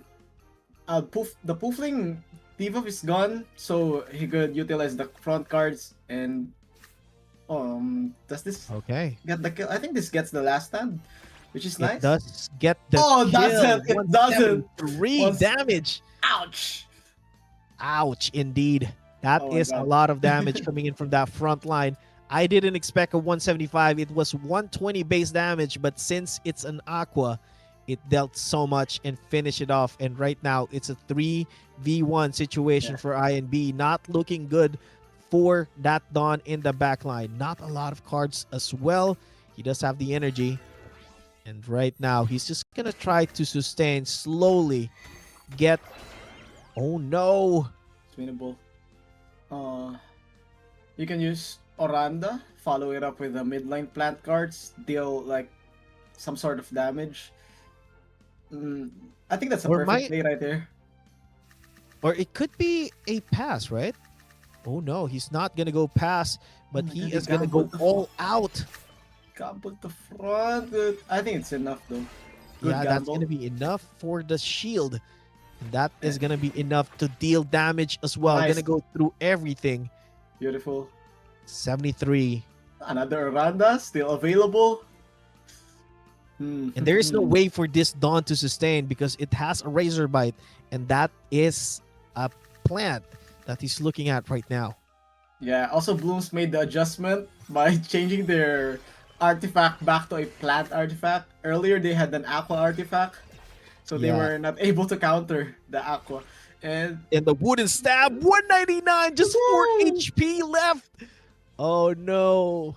I and B in a lot of trouble. They need to get through that plant in order to take advantage of the Razor Bite, but I don't think there's a turn Yeah, because it's there's too still late. an Oranda on hand. Yeah, Lance is in his element for this matchup. Okay, here we go. The leak is going to be utilized. The why so serious is going to be applied as well. Time. He's buying more time. Yeah, the click Definitely. play actually was like non-negotiable plays since he doesn't have backline cards, and just like that, Lance will extend the lead to a 2-1. Exactly. The artifact was used on the side of Like, I and B there. Unfortunately, as you mentioned earlier, there was an artifact that was a plant. So they were able to switch back the race of the plant back to a plant card and yeah, they got it. They were able to stop the sustain coming in from that Dawn. And unfortunately, at that point, since the plant is still alive and the Aqua was just saving some time or just saving some cards for himself, would be enough to finish the next round. And that is a GG. well played. I really appreciate the adjustment from Lanszy. Earlier, from the upper bracket, he was playing like a bit too aggressive. He was just being on attack mode. But right now, we've seen him take a pause. We can see him bait out the double balloon from that midline aqua. And once he saw that midline aqua use two of its zero costs, it was Mhm. now his turn to play his balloon. So he was able to cancel one damage card, and it was a level 2 koi from that midline. So that was a clinic from Lance and a well-deserved victory. Now, Blooms one win away from getting back to the grand finals. Will they be able to close this one out, or will INB extend the series? We Really don't excited. know, but we have a couple of people chatting on Twitch right now. Namamas ko po, Ninong Jihos, says Steam Bun. All Purpose Life says, only in real games like Dota 2? Okay, but we will see, man. There is a world where Axie Infinity can be at that level in the future. Dipsol says, guapo mo, Sir VMG. There we Let's go. go, Deep Soul! Bring home the bacon! All right. Grors is also in the chat. What is good, Sir Mr. Gars. Grors? How are you, sir? He is skipping this one, and it's gonna be but he'll be back on the Origins cast. I'll make sure that happens. And over onto the side of YouTube. I really like this comment from Axie X on YouTube. Nagsabay talaga yung Axie, Dota 2 at CS2 sa napanood. So you're just switching tabs from time to time. Oh, okay. So is that the reason? Like, Yeah. oh, wait. So they are having their tournaments as well? Okay, there we go. So we now have an idea as to why the viewership earlier was a little bit lower, but right now I think we are picking back up. And yeah, Dota 2 and CS2. All right. We are up against giants right now. But soon enough, Axie is going to be in that same level soon. All right. Let's go. Hopefully. Oh, I still have Axie, a very timeless strategy game. Axie will never get old as long as they keep on updating, in my Yes, opinion. sir. I mean, okay. Axie right now to me has become what League of Legends was. I mean, is still for me, right? Like, I play Axie as part of my routine. Compared, I mean, back in 2021, it was all about like being competitive and earning and all that stuff. But right now, I play it because it's part of my daily stuff that I do. It's like ingrained already, and And similar to how I feel about League of Legends, even though I'm no longer playing competitively in League. Before I was like, I was in Diamond, playing rank and all that stuff, getting stressed. But right now I'm just playing it as a way to de-stress. That's how I feel about Axie right now. I play it because it's already there. So Yeah. hopefully we get to that same level as those big names in the future, and all you guys need to be part of like the decision making. So again, plugging the AIP voting that will be happening or that will start tomorrow. Make sure to be part of that so that we can push Axie to where we want to be in 5-10 years from now. Gorse Guide says VMG so poggy. There we go. Let's Si go, my BMG ng idol, pogi, no? Gars. Si BMG ng pogi eh. Talaga to si Gross, ha? Dalawa kami dito. I'm getting hurt, man. I'm getting hurt, Gross. I'm just Shout kidding. out All to our right. viewers. So next game is going to be KG versus Asham. Let's go. 2-1 advantage over to Blooms. Who is going to make it out of this stage? I don't know. Yeah, What do you very think? unpredictable. I appreciate the run from INB number 2. They have beaten like gauntlets, including YGG. Yeah. 3 champions. They have beaten 3 champions, so they could make anything happen. But the good thing for the side of Blues right now is their last player. It is Asham. He's been in these moments before. He has already felt the pressure. He is more composed, experienced in this type of situations. And if there's anyone who can get the job done, it's him.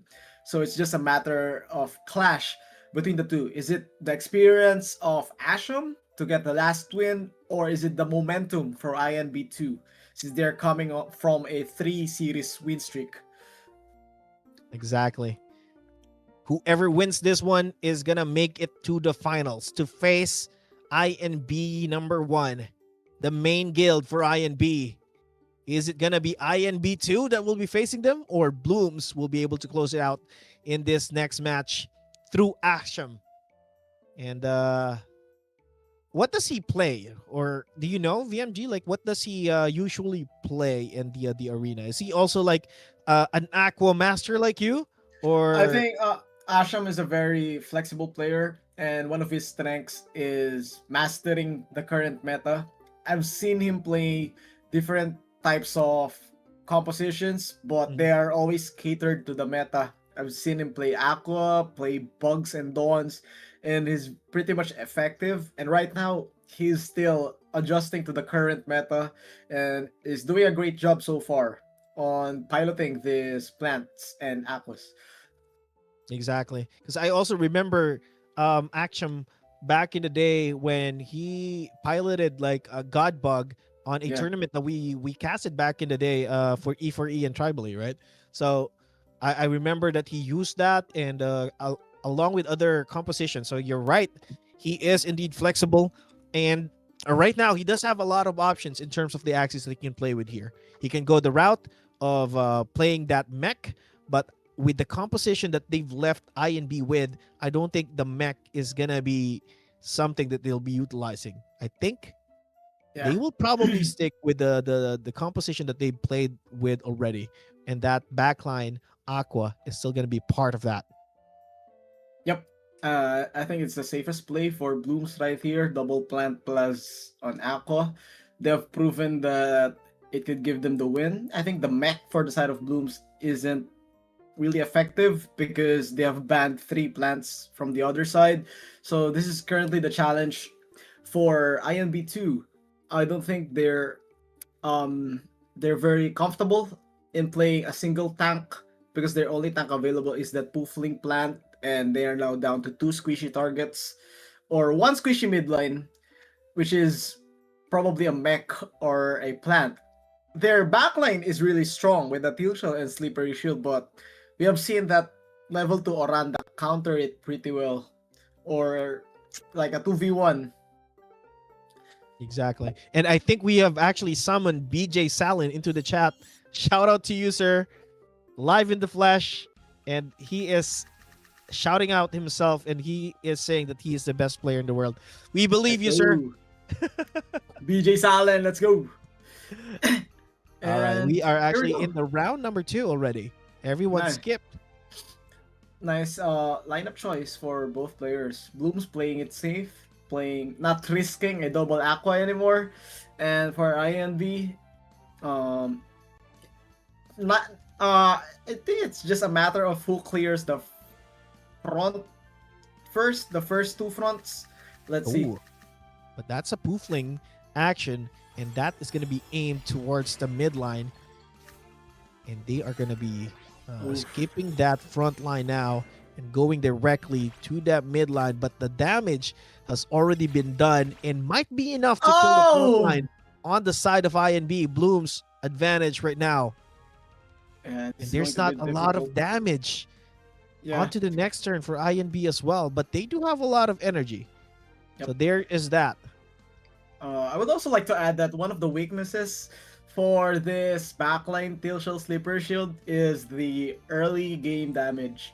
Unlike an Aqua backline where you can deal as much as damage as possible on every timing, for the side of INB, that backline done pretty much only has 2 damage cards on Yeah. the early rounds, and it will be only useful on the late rounds. Oh no, he actually decides to skip, and that is gonna be a Mm. problem. That I is think that's gonna a nice be a skip. I think he gets the fastest speed on the chart from the does damage. he? Yeah, Oh, because he has lower HP now, and he's yeah, gonna go first. yeah. I He's gonna think get you're full right. value. Good skip for INB, but I'm not sure if it's enough to get the momentum back. Yeah, he would need to draw all the cards coming in from that midline if he wants to get rid of the midline of Blooms here. The Poofling is still active, and I think that is going to be enough damage to Orandas, together with the upstream swim and the Crimson Water. Is going to He needs to deal get the massive kill. damage. Does this get the kill though? He needs to eliminate the midline Aqua, and it will be enough. Nice Yep, that play. is going to be enough. Kotaro. But, okay, we Hard are though. back in the same problem, though. Yeah, yes. Here we go again.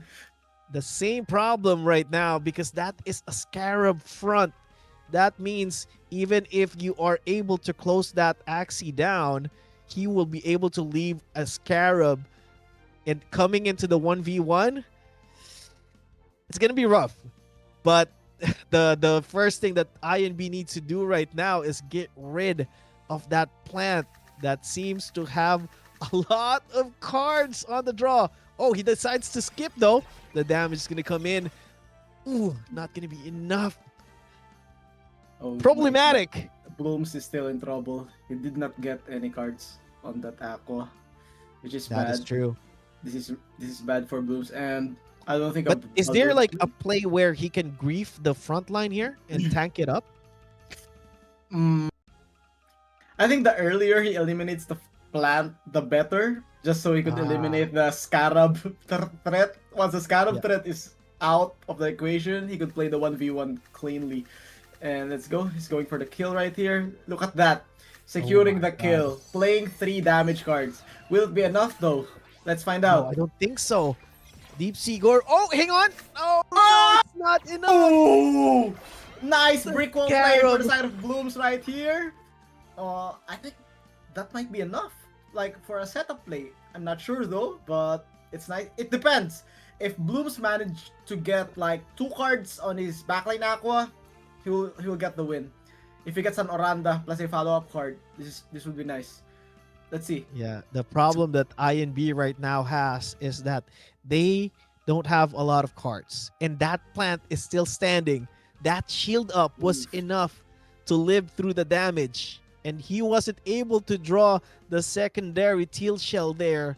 That would have gotten him the kill. Agree. Unfortunate Oh, stuff he here. did not get. Oh my god. Oh no. Oh, that was bad. He did not get the Oranda.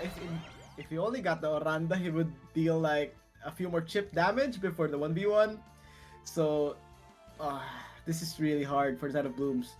Once that Razor Bite connects, it's over. Yeah. Oh my And god. doesn't no get the cards. Oranda again.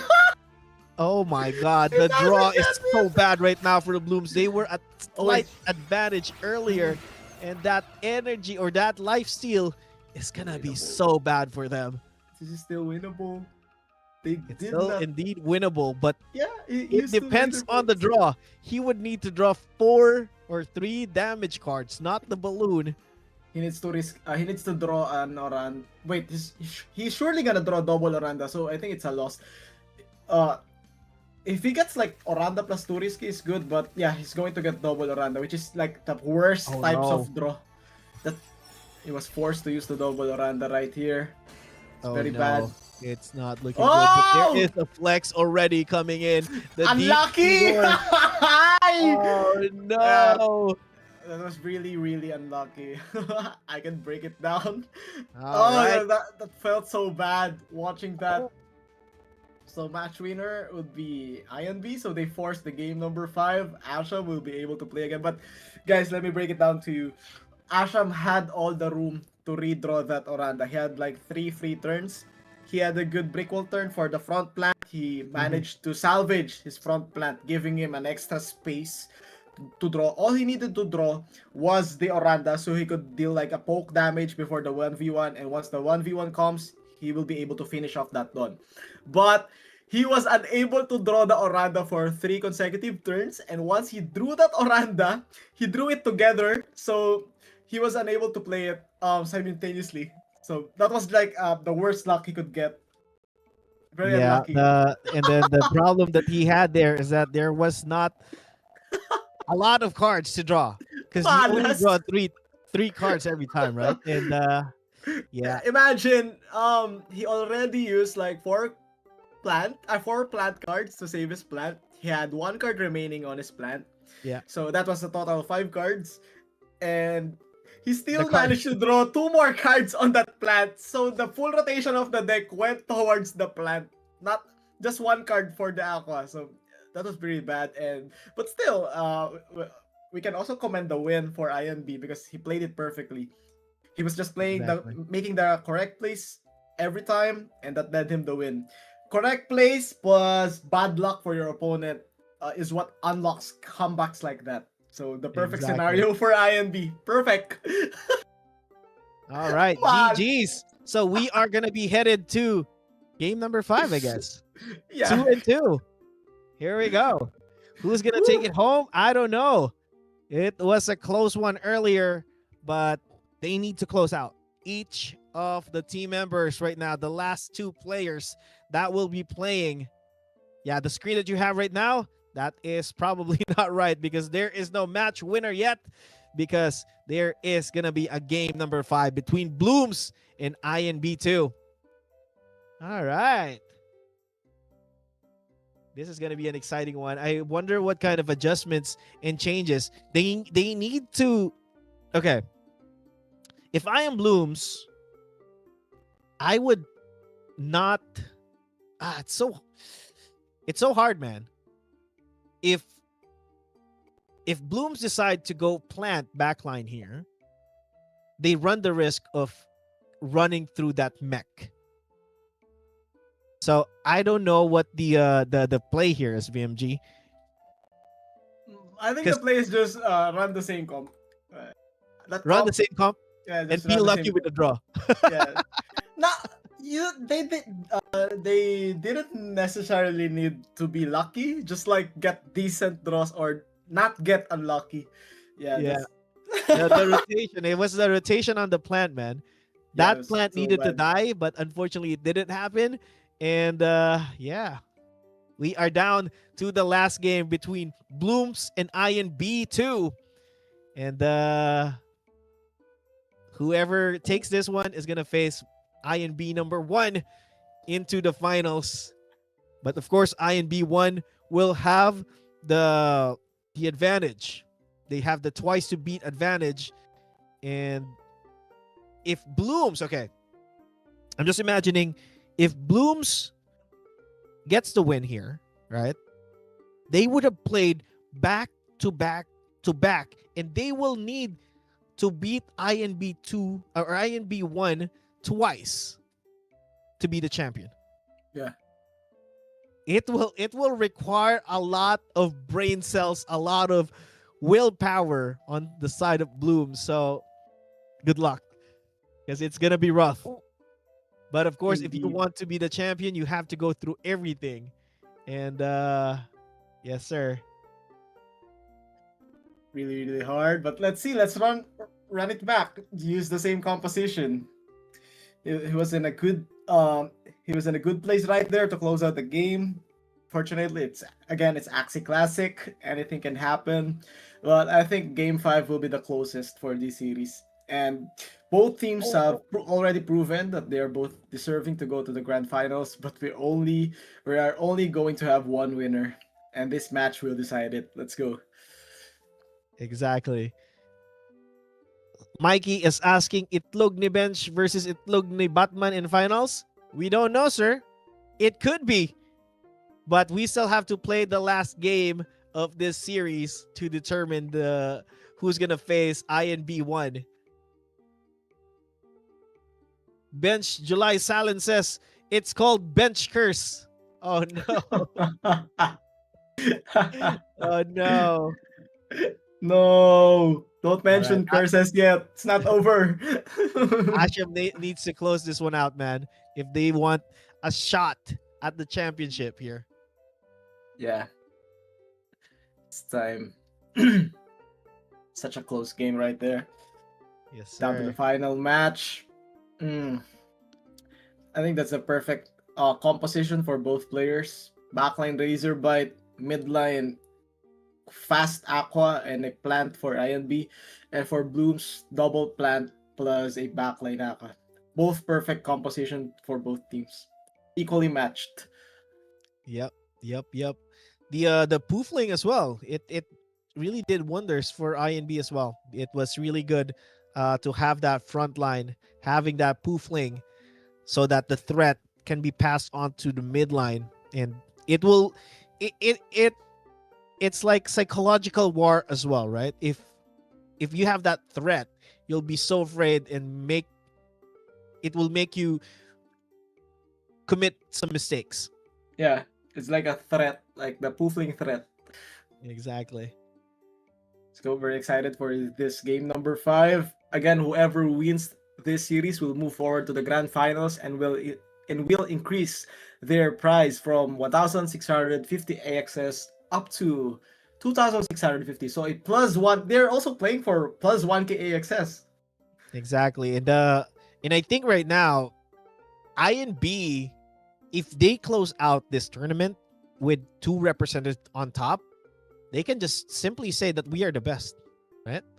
That is the bragging rights that you have right there.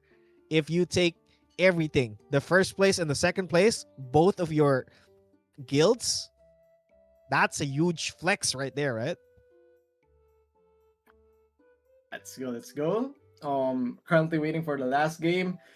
It will be Asham versus Blitz. Yes, sir. All right, we've seen this two play earlier too, so we can. I don't know, man. We have Asham here, who is a legend, who has been a champion in several tournaments, and we have Blitz. I am not familiar with this in-game name, so maybe you know it's the underdog versus the champion kind of situation. Yeah. But we will see who's gonna take home the prize here. Let's go. Let's go. It's Hmm. Windy Gigi says, "Let's freaking go, Asham." Yeah, cheer for Asham, cheer for Blooms. If you're rooting for them on the YouTube side, it looks like a lot of INB supporters here. A lot of people are rooting for INB on the YouTube side, but on the Twitch side, we are seeing a couple of Blooms believer. Yeah. Like 2 chapters or 2 vicinities. Exactly. Let's go. Let's go. We're just currently waiting for the final matchup, guys. All right. I think they are diving into the game already. They are inviting each other, and we're gonna be getting into the game in just a few minutes. If you want Blooms to win, Type Blooms in the chat if you want INB2 to win. Type INB2. Like, do it right meow. Cheer for your teams. Cheer for the people that you're supporting. And make it known that you are supporting them. Yes, sir. Mm. IN, Jules says INB versus INB in finals? Question mark still, Mr. Jules, because we don't know just yet. We will Gonna be find out hard. soon, though. Yeah, we're one game away from finding out the answer. All right, we're just waiting for them to get in there. And while we're waiting, make sure to join us in the Axie Discord tomorrow. Oh no, it's actually on the 16th when we will be drawing the Codex raffle. If you have been grinding your Codex leaderboard, make sure to be there on the 16th, and hopefully you win. But from what I can see, I think I will win the Origin Axie there. So, Oh all wait! right, we are in the Oh, game. this is a Oh, nice adjustment for IMB. If IMB manages to get full value from that mech midline, it's GG. But on the other side, if Blooms manages to open up that mech and has the aqua cards to give it a no turn go, it might be a dominating win for them. So this matchup actually became closer with the change on the midline. All depends on the draws. yeah, the mech needs to draw everything early, and just like that, there are no Bro. cards drawn onto the side of the mech. Only the hero that does not deal a lot of damage. But there Yeah. is a poofling for the next turn on the side of I and B that they can utilize. I'm not sure if that's going to be the play here, though. I guess it will depend on what the midline draws next turn. Yeah. 5-3 is the energy, and looking like an advantage onto the side of Blooms in terms of the HP. But they have the cards here for I and B to work with, and they are gonna go ham still. Gonna go in for the damage. Ooh, I think that might be enough. The leak coming from the backside or the last Axie there might be enough to kill it. But the return damage here is gonna be massive, and that poofling is gonna be enough to kill it. Does not get a return kill onto the side of INB. INB now in the lead. No It needs a poofling Katara. play though. It needs to draw double kata. I think this midlane mech is really useful in like balancing the team composition. It provides the aggressiveness that lacks the backline Dawn on the early rounds. This is a bad draw for Blooms once again. Oh my They god, need- that mech has drawn only 3 cards on the first Yeah. rotation. Really unfortunate stuff. He needs to kill the plant right here. But the question is, will he use an Aqua card to erase that mech? Because I think he is forced to use an Aqua card because all of his plant cards are only at 60 damage, so it would bring that frontline plant to last stand. Yeah. So Asham is forced to use a Risky Fish right here. But the question is, will he follow it up with some plant cards? I think the best play for Asham is just a single Risky Fish. Mm-hmm. And Yeah, that's gonna guarantee the kill though.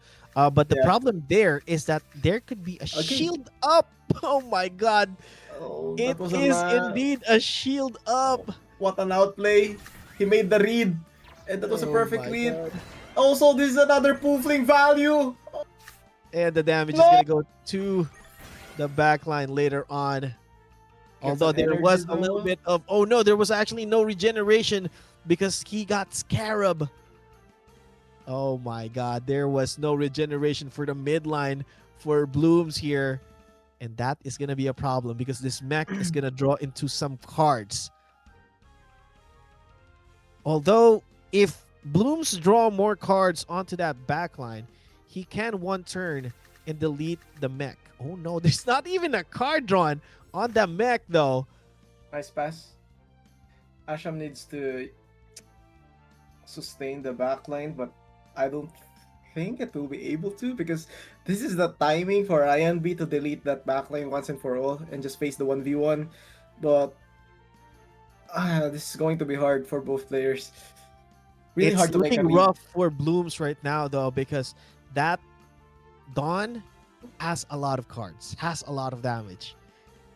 And there is no way for that Aqua to live through that. So it's looking rough in terms of the HP for that plant. And it looks rough for that backline Aqua as well for Blooms. Right now, I am not sure, but it's looking like an INB game. Oh, this is a nice play. Yep, he Both gets rid of the players. mech. And it's going to be a 1v1 versus the plant and that Dawn. The damage is massive. The Kotaro has a lot of value there, but there is no regeneration of HP yet. All right, I think this might come into a Blood Moon situation here, 4, 5, VMG. 6, 7. So the play for Blooms right here is just to play. I don't know if 2 Scarabs will stack, but if it does, double Scarab is a nice play. So he could get the 8 cards. Let's see. Okay, Okay, so so the leak, is leak, double that's Scarab. bad. Yeah. The only problem with this play is he's back to 7 cards, so he needs to redraw. The double Scarab once again. He will get the heal, and it will be Oh, that's a 5-3-4. massive- It did stack, and that is going to be a lot of HP back. So it looks like a Blood Moon play for these two gentlemen here. Whoever out-sustains who is going to be the winner. But it's kind of looking like leaning to the side of INB Yeah. based on the cards. Huh. How do you win against this one, VMG? If Just you are blue. maintain the 8 cards. Wait, this is actually a good play. Yeah, This is a it's massive. gonna be This is a massive play. He will deal some damage, and this is good for the Blood Moon. But considering the cards, Asham needs to redraw that Scarab at least once per turn to be able to sustain his plant. But And that- nevertheless, that was a nice the aggressive good play. matchup right now is that there is no way for the Dawn to actually heal. get some HP back. So Yeah. there is no sustain on the side of I and B. So Blooms, just like that, has the advantage. Double But Scarab the play. damage is going to be a lot here. Is it going to be enough? 235, almost The- clearing it. The Scarab Curse is going to bring him Yeah. back to 400 He's though. gonna- He needs to maintain the double Scarab right now. Yes, But sir. he's back to 7 cards, so I think he will draw 1 Scarab next turn, and that will be the start of the problem for Asham. But let's see. The rotation is gonna be leaning to the start. I mean, Bloom still has the advantage here from the looks of it. He will have 1 Scarab. Here we go. The damage. Bam, bam. Not gonna be Ouch. enough every There- time. Here comes the double It's not gonna Scarab. be enough. The Scarab is gonna Single heal him back Scarab. to 268. But he's Ugh. down to 3 energies. Blood Is this Moon like chipping would this away. be a gamble turn for Asham? Not sure, but I think he has no choice. He You needs, don't- I don't think you can skip at this point, right? yeah, he cannot skip. Oh man, this is looking rough right now for both players. Who's gonna take it home? I and B needs to draw those steel shell back if he wants to deal some damage here. Because if not, he won't be able to. That's just one. I don't think that's gonna be enough. Oh my god, 39 HP. The This is double nice Scarab, composure. Good composure for Asham, I think. This turn. the Okay. 285 is gonna heal a lot. 198. This is not Oh gonna my able god, it's so close. to- It I runs think- down. It boils down to the last card draw here. This is gonna be the last turn He for won't be. both players. He's not gonna have any Scarabs left. He's Oh my Still- god!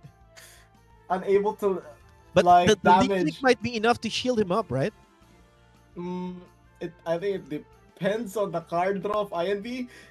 The only win con or the draw condition I can see is if INB fails to draw a slippery shield, but he got the slippery shield right here. Yeah, he So gets one. this is the final turn. That's gonna be a lot of damage. Oh my god, down to Yeah, 25. this is He not does gonna have the penetrate. scarab. I just what? He managed to draw the scarab once again, but 148? 110? let's see the card Almost draw. down. Let's see. Will he get another cotton tail? If he doesn't get the cotton tail, oh, he's Oh my already god, celebrating. So IND he is a got three little bit damage cards. excited. I He's think he getting excited in drew the camera. I don't know what's going on here. Razor by Tail. Yeah, one of each kind. He got one of each kind. Well Oh played. my god, that is some godly draw there. Blooms is gonna be down, and that is gonna be INB taking the win, and it's gonna be INB versus INB in the championship.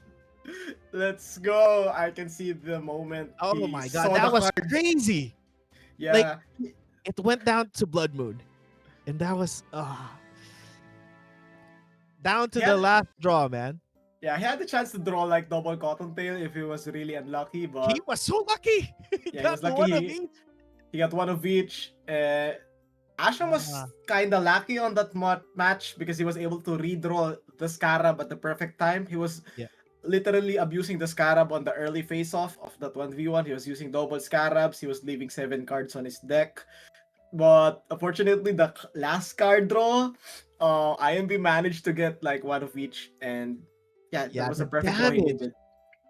198 every time on a plant for an aqua card. That is just insane damage from that teal shell. Woo! All right. Interesting stuff, but unfortunately, Blooms are now out of the tournament. And we are going Yeah. to be having a guild to guild battle. It's INB1 versus INB2 in the finals. Who's going to take it home?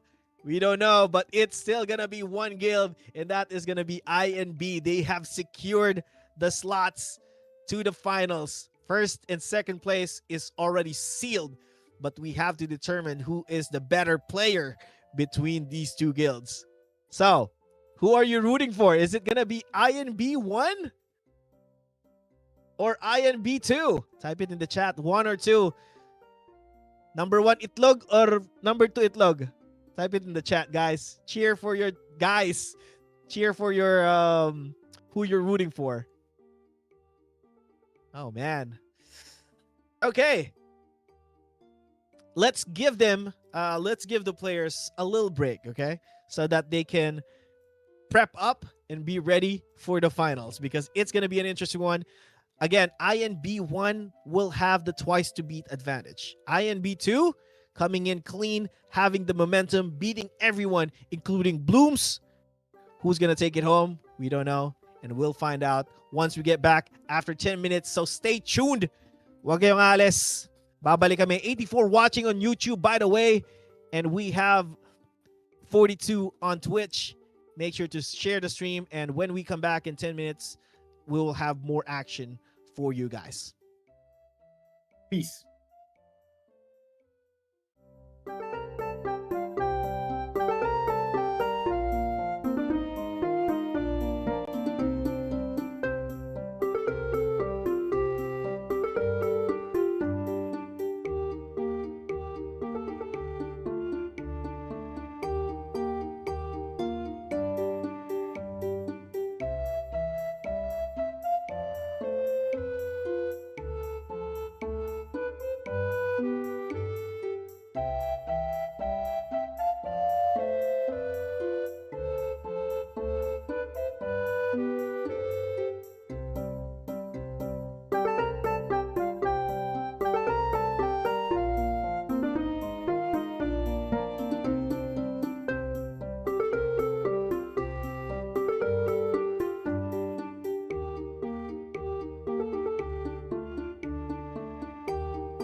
All right, here we go.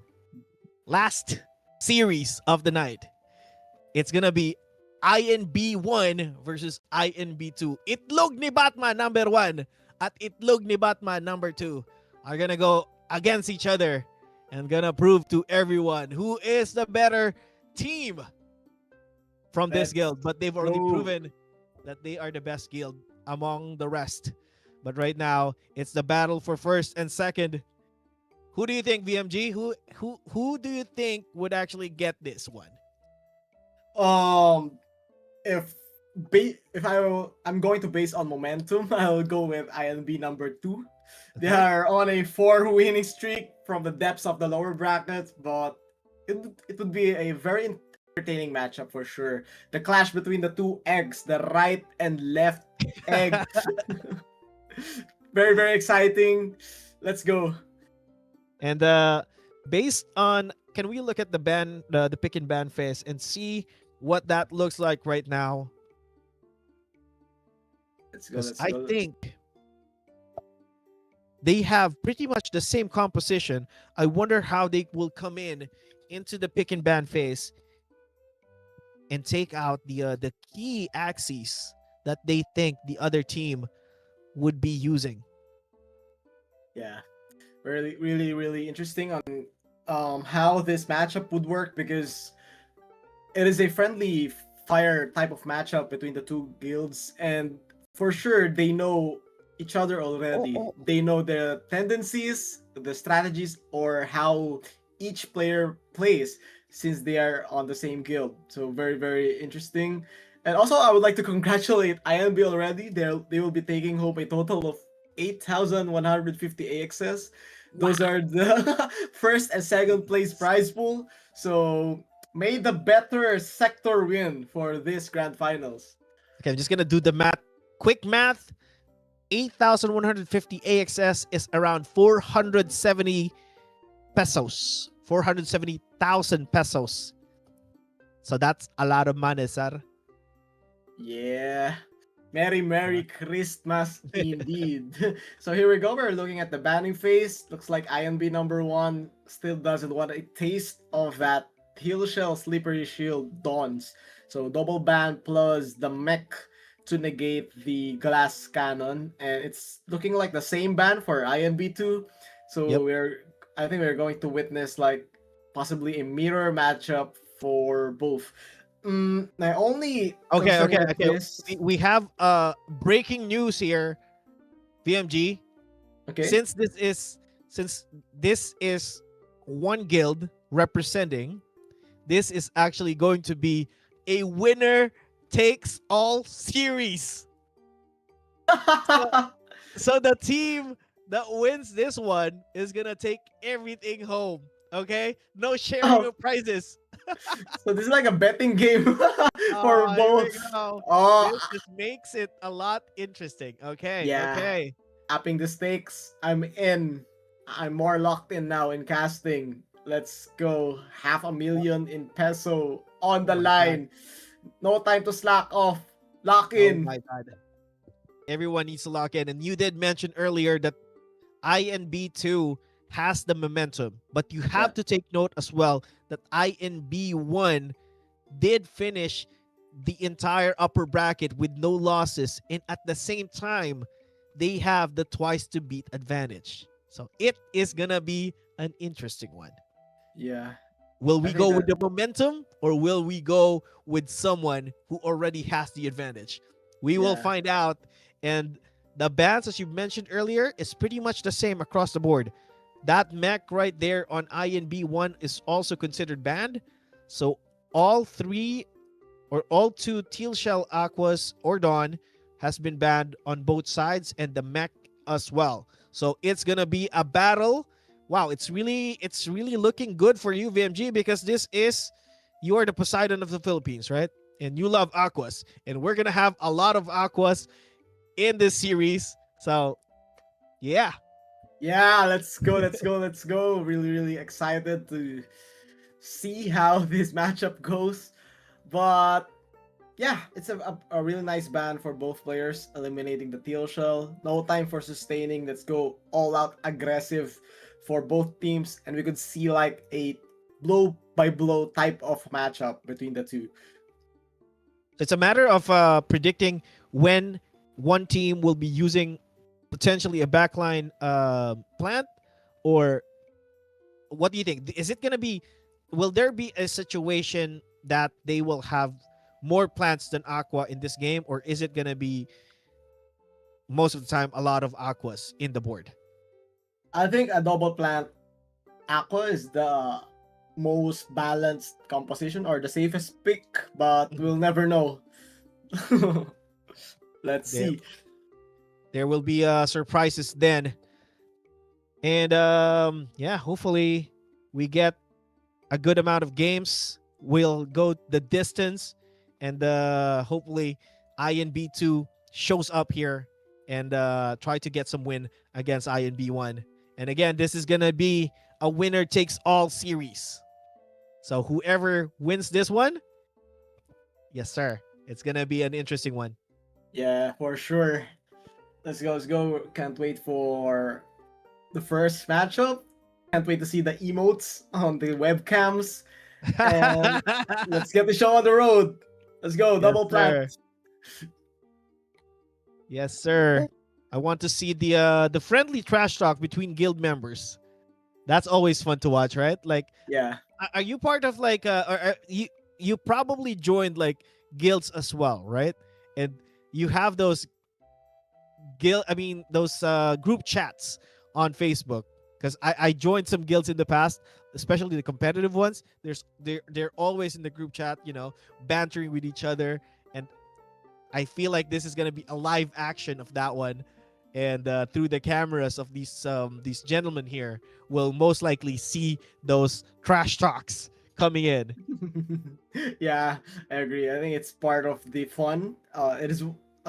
It is like another layer of what makes Axie Classic very competitive. The extra trash Exactly. talk or the friendly banters. And I do agree. Those group chats would be insane. All right.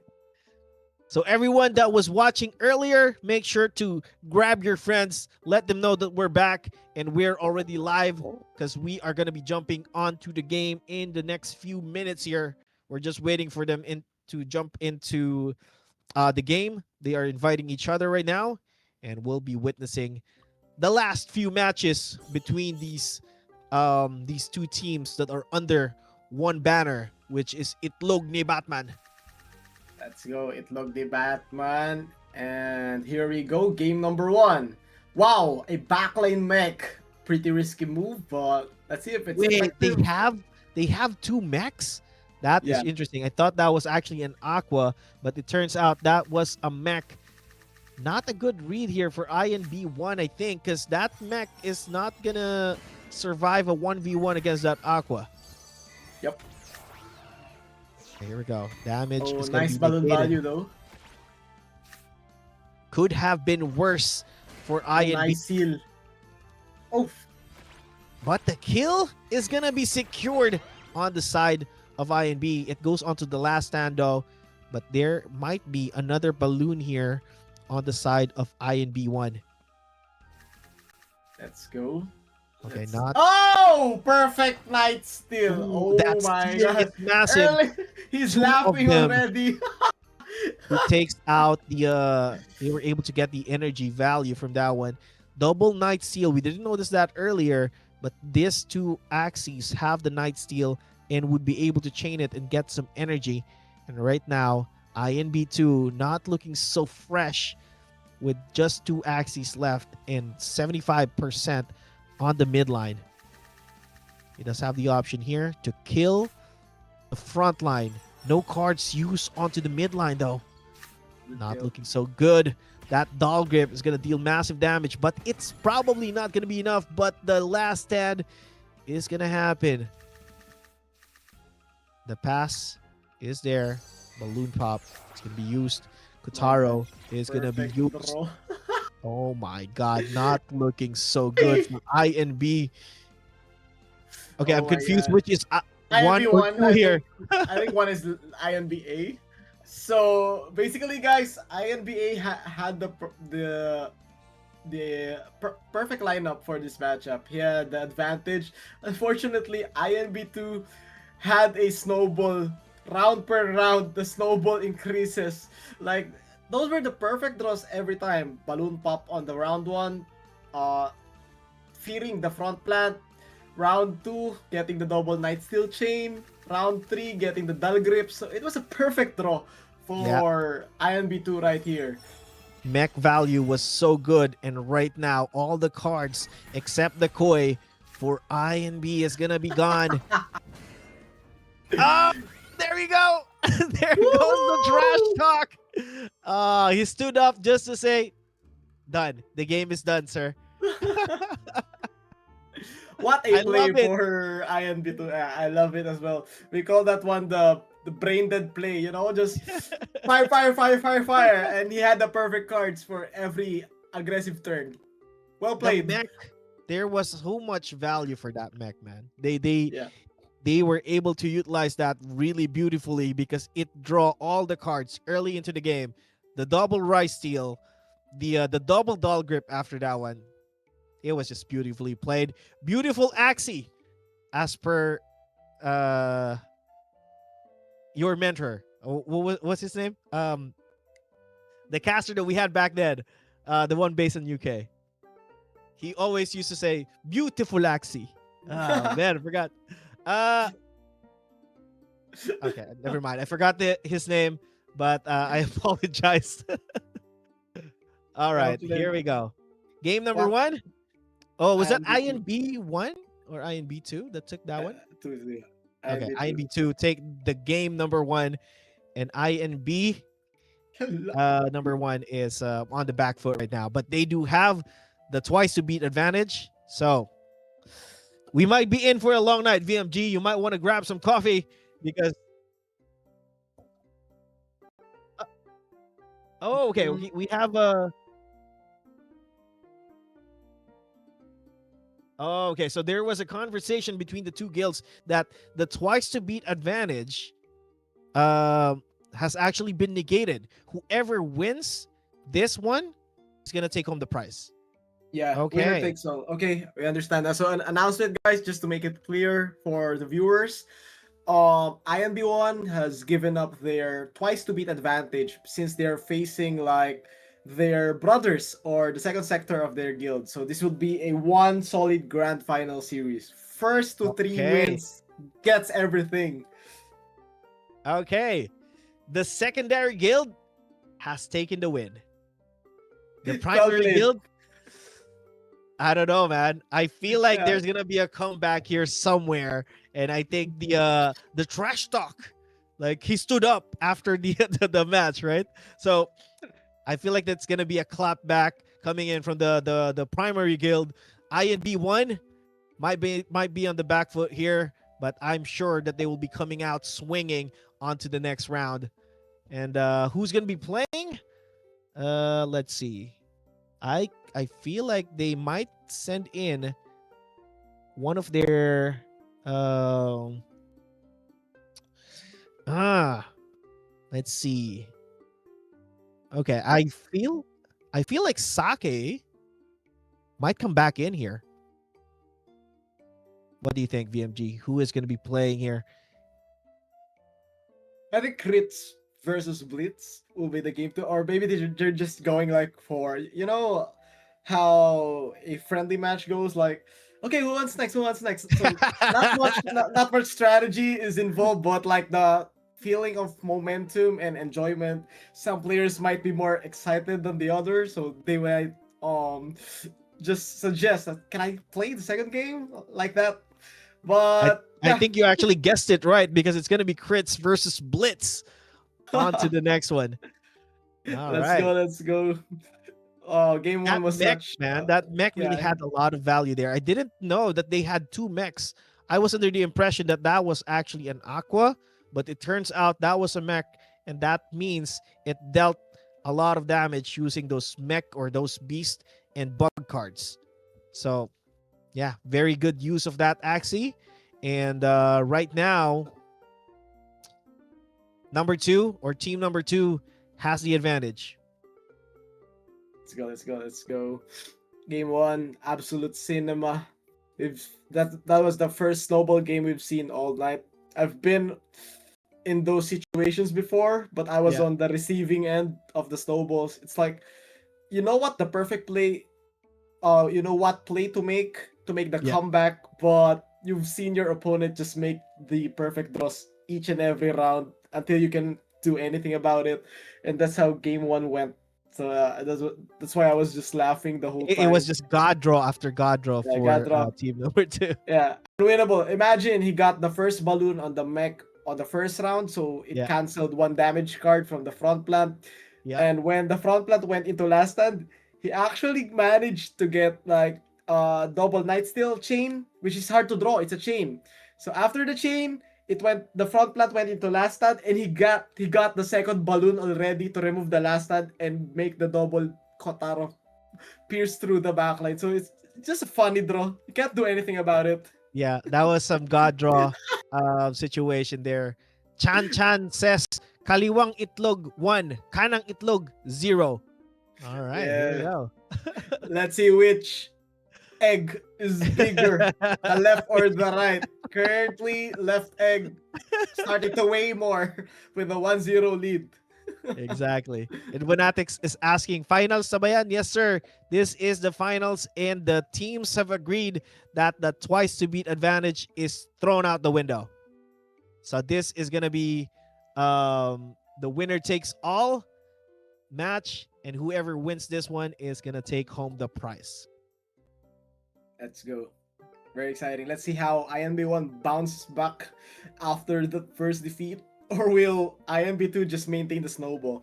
Because I think we have this term in Filipino like araw mo to ngayon, and it Uh-huh. felt like that for INB2 all night or all series. I think it's their day. They have been on a tear from the lower brackets, and up to the grand finals, they have maintained the same amount of luck, perfect gameplay, and just the moment or the momentum. They have everything right now, and they look unbeatable. Yep, I feel like that one too. The card draws are going onto their side. The momentum is onto their side. But you know that team number one was composed because they feel that they are the best from their guild, right? That is like all most of the time the mentality. But right now, no changes in terms of the pool or the axes being used here. And we're jumping into the round number 2. Both team passed on the first turn. And right now, the cards are leaning to the side of the team number 1. Let's see if that continues. And the damage, the piercing sound is going to be there. Balloon pop is going to be utilized, negating one card. The Night Steal is there. Bamboo Clan might not be enough to finish it and would still be able to sustain some HP back. The damage from the midline Axie taking that kill. All right. I and B, the main guild or the main team, is giving some signs of light here. Or hang on. Oh my god. Is this the same game that we watched earlier? The Night Seal connecting again. Oh I think my you're god. watching the replay. I think that's Oh, okay. Oh my I god. think that's the replay. I didn't know that I was watching the replay. God. It's okay. That's a final adrenaline. The grand finals adrenaline. I Flowing through thought that I was gunlock. already watching the same game. I mean, Yeah, that was not I was okay. very confused, but while listening, I think, oh my god, that's what happened in the game, the first game. Bamboo I'm Clan sorry, last guys. I night, got so night. excited. I thought it was already the live game that I was watching. It turns out that I was watching the replay, and everything was just happening the same thing. Okay. Let's go. But as of now, I think both players are now inviting each other. They might be beginning right now, so we're just waiting for the delay before we watch the replay. And Okay. here we go. Game number 2. The I legit predicted one. everything except that front line of Aqua. But everything looks like the same onto the side of the INB2 here. Yeah. I think this Aqua is not the perfect front line since there's no Axie that can remove like the balloon pop effect. So I think they could have put this on the mid lane instead. But let's see if INB2 still manages to get the early balloons, because that would be very useful. Yeah, Oh, and they don't draw the the rice or the night seal here, but they go in for the damage and deal as much as they can to get rid of that front line. Aqua value for the front line, I think, is really good right now because we are looking at a good amount of mech cards that will not deal as much damage as it would a plant. So I think the game right now is looking onto the side of I and B1. As agree. long as they draw more cards together with that Aqua backline, I think that might be enough to kill together with that Oranda.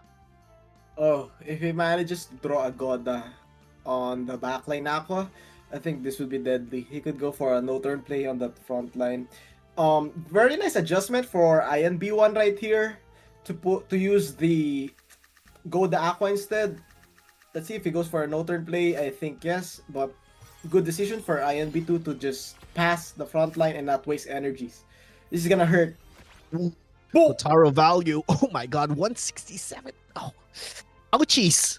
That was really ouchy for the front line of INB1, but um they were still able to get rid of the frontline Axie on the side of the second team. So right now, looking like an INB1 game here. They just need to draw more cards onto the midline, and they would be ready to go toe to toe with that midline from INB2. Agree. Question here is, will he be able to utilize that spikewing on the front line? Because INB2 needs to draw one more card on that mech to get the kill. Oh, those are some nice card draws. Wait, Yep. he saved That's one not going to card. be enough, right? Yeah. Oh, Oh, my critical strike! Oh, another lock once again for What INB2. the hell is going on here? The crit, man. Oh my That was god. that Aqua would have been alive, right? Because that would have, Yeah. And it would have or at least played it would go the last spiky stand. wing. No, I think it's gonna live, and Oh my it would play the God. spiky wing. Imagine that fragile value on that midline. How lucky are you, sir? INB number Oh my god, left egg. 2. The left egg with the luck, the critical. Everything is going their way right now. The momentum, the card draw, and even the crits are going to the side of INB2. But Alright. again, we can also consider the mech morale. So yeah, mechs tend to like deal more chances of criticals. Wait, this is actually a good brick wall. He'll be able to Yep, heal, that right? is a good brick wall there. Beautiful heal right there. Oh my god, and it's gonna. Oh, the Scarab It's is gonna not gonna have too much value because he already healed. The wooden staff is not gonna be enough to finish it because the shield was broken. And right now, the game is pretty even. There is no way for the midline to sustain anymore on both sides. Yeah.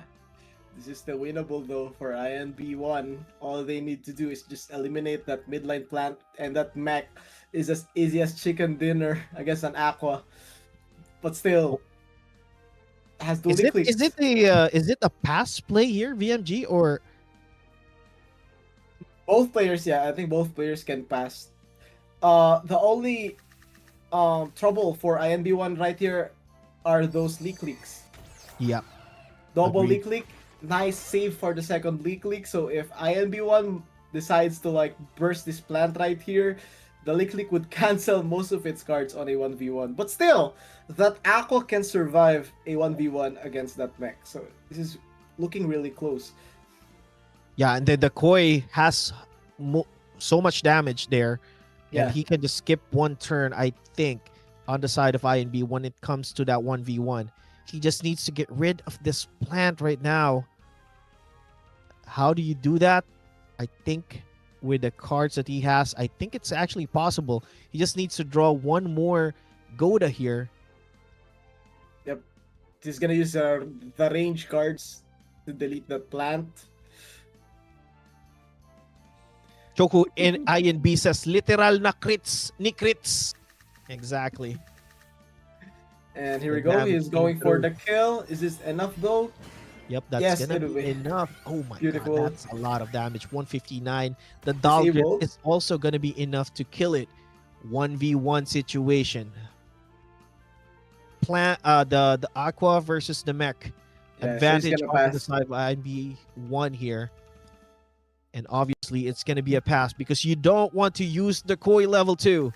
You don't want to Yeah. be slower. He needs another critical, but only 3 energies. Ooh, Could have used the piercing balloon. sound, piercing sound. Oh, not And he enough. does not use the balloon and instead opts to go toe to toe. And I think it is going to be over for INB2. You may have been lucky. You may have Yeah. gotten all the cards, all the crits. But in this 1v1, it's going to be a GG. Let's go. Taste the fury of the Aqua. Look at that damage. Here we go. 93 to begin with, but 155 followed by 189. And that is it. The power of the Aquas clearing out that mech. And unfortunately, it is a 1-1. INB 1 is taking the game back to INB 2. Regardless of the crits, regardless of the card draw. And we have a series, ladies and gentlemen. Let's go. 1-1. Looking good. All right. Shout out to the 27 viewers that we have on Twitch and 53 on YouTube. If you guys enjoy that one, throw some W's in the chat. Boys and girls, that was some crazy gameplay there. There were a lot of things that were happening on the side of INB2 that were going well for them. They had the crits, they had the crazy card draw, but unfortunately at the end of the day, it's Aqua versus Mech. And that will only end if you misplay badly for the Aqua. But that didn't happen because, you know, these are pro players. They know what they're doing. And INB1 was able to close it out. I think INB2 got a little bit too excited and forgot about the vegan diet from the midline because at the early rounds they were looking invincible after that critical, all momentum's on them, but he overlooked, I think, the vegan diet on the midline plant. He used 2 mech cards, and those 2 mech cards that dealt damage on that midline plant was healed back from the double vegan diet. So technically that was a waste of double mech cards. Could have used like the Scarab from the midline first on the first round, then on the second round he could have bursted by using those mech cards. So unfortunately it was healed back, and that's how INB1 regained the momentum. Still nice try, and it's a 1-1. Exactly. 1-1. Who do you think will win? We don't know. These boys are playing the hell out of this game, and they are doing so well. And it's anyone's ball game right now. Regardless if there are crits, regardless if there are god draws, you know, it all boils down to the 1v1, and the Aqua was on top of that one. All right. All right. We're just waiting for the game, and the next one is gonna be between Dipsol and KG. Let's go, Dipsul, KG. Nice matchup. Nice matchup indeed. Shout out to everyone that's still in here in the chat. Faint is actually in here. What's up, my G? It's Windy. It's also in the Twitch chat. Dan Wellington. Shout out to you, sir. Joss 4200. Shout out to you and everyone on YouTube that's enjoying the game. Shout out to you guys. All right.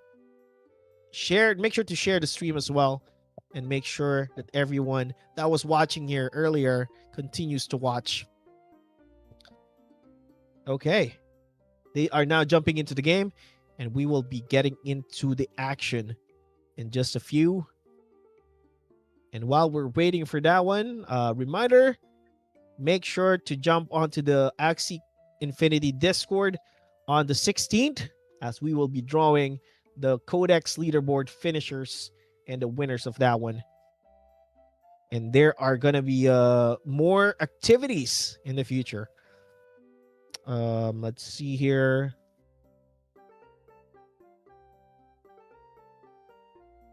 And if you have any support questions, you can always go to the general section of Axie Infinity channel, and you can get some support from our support team there.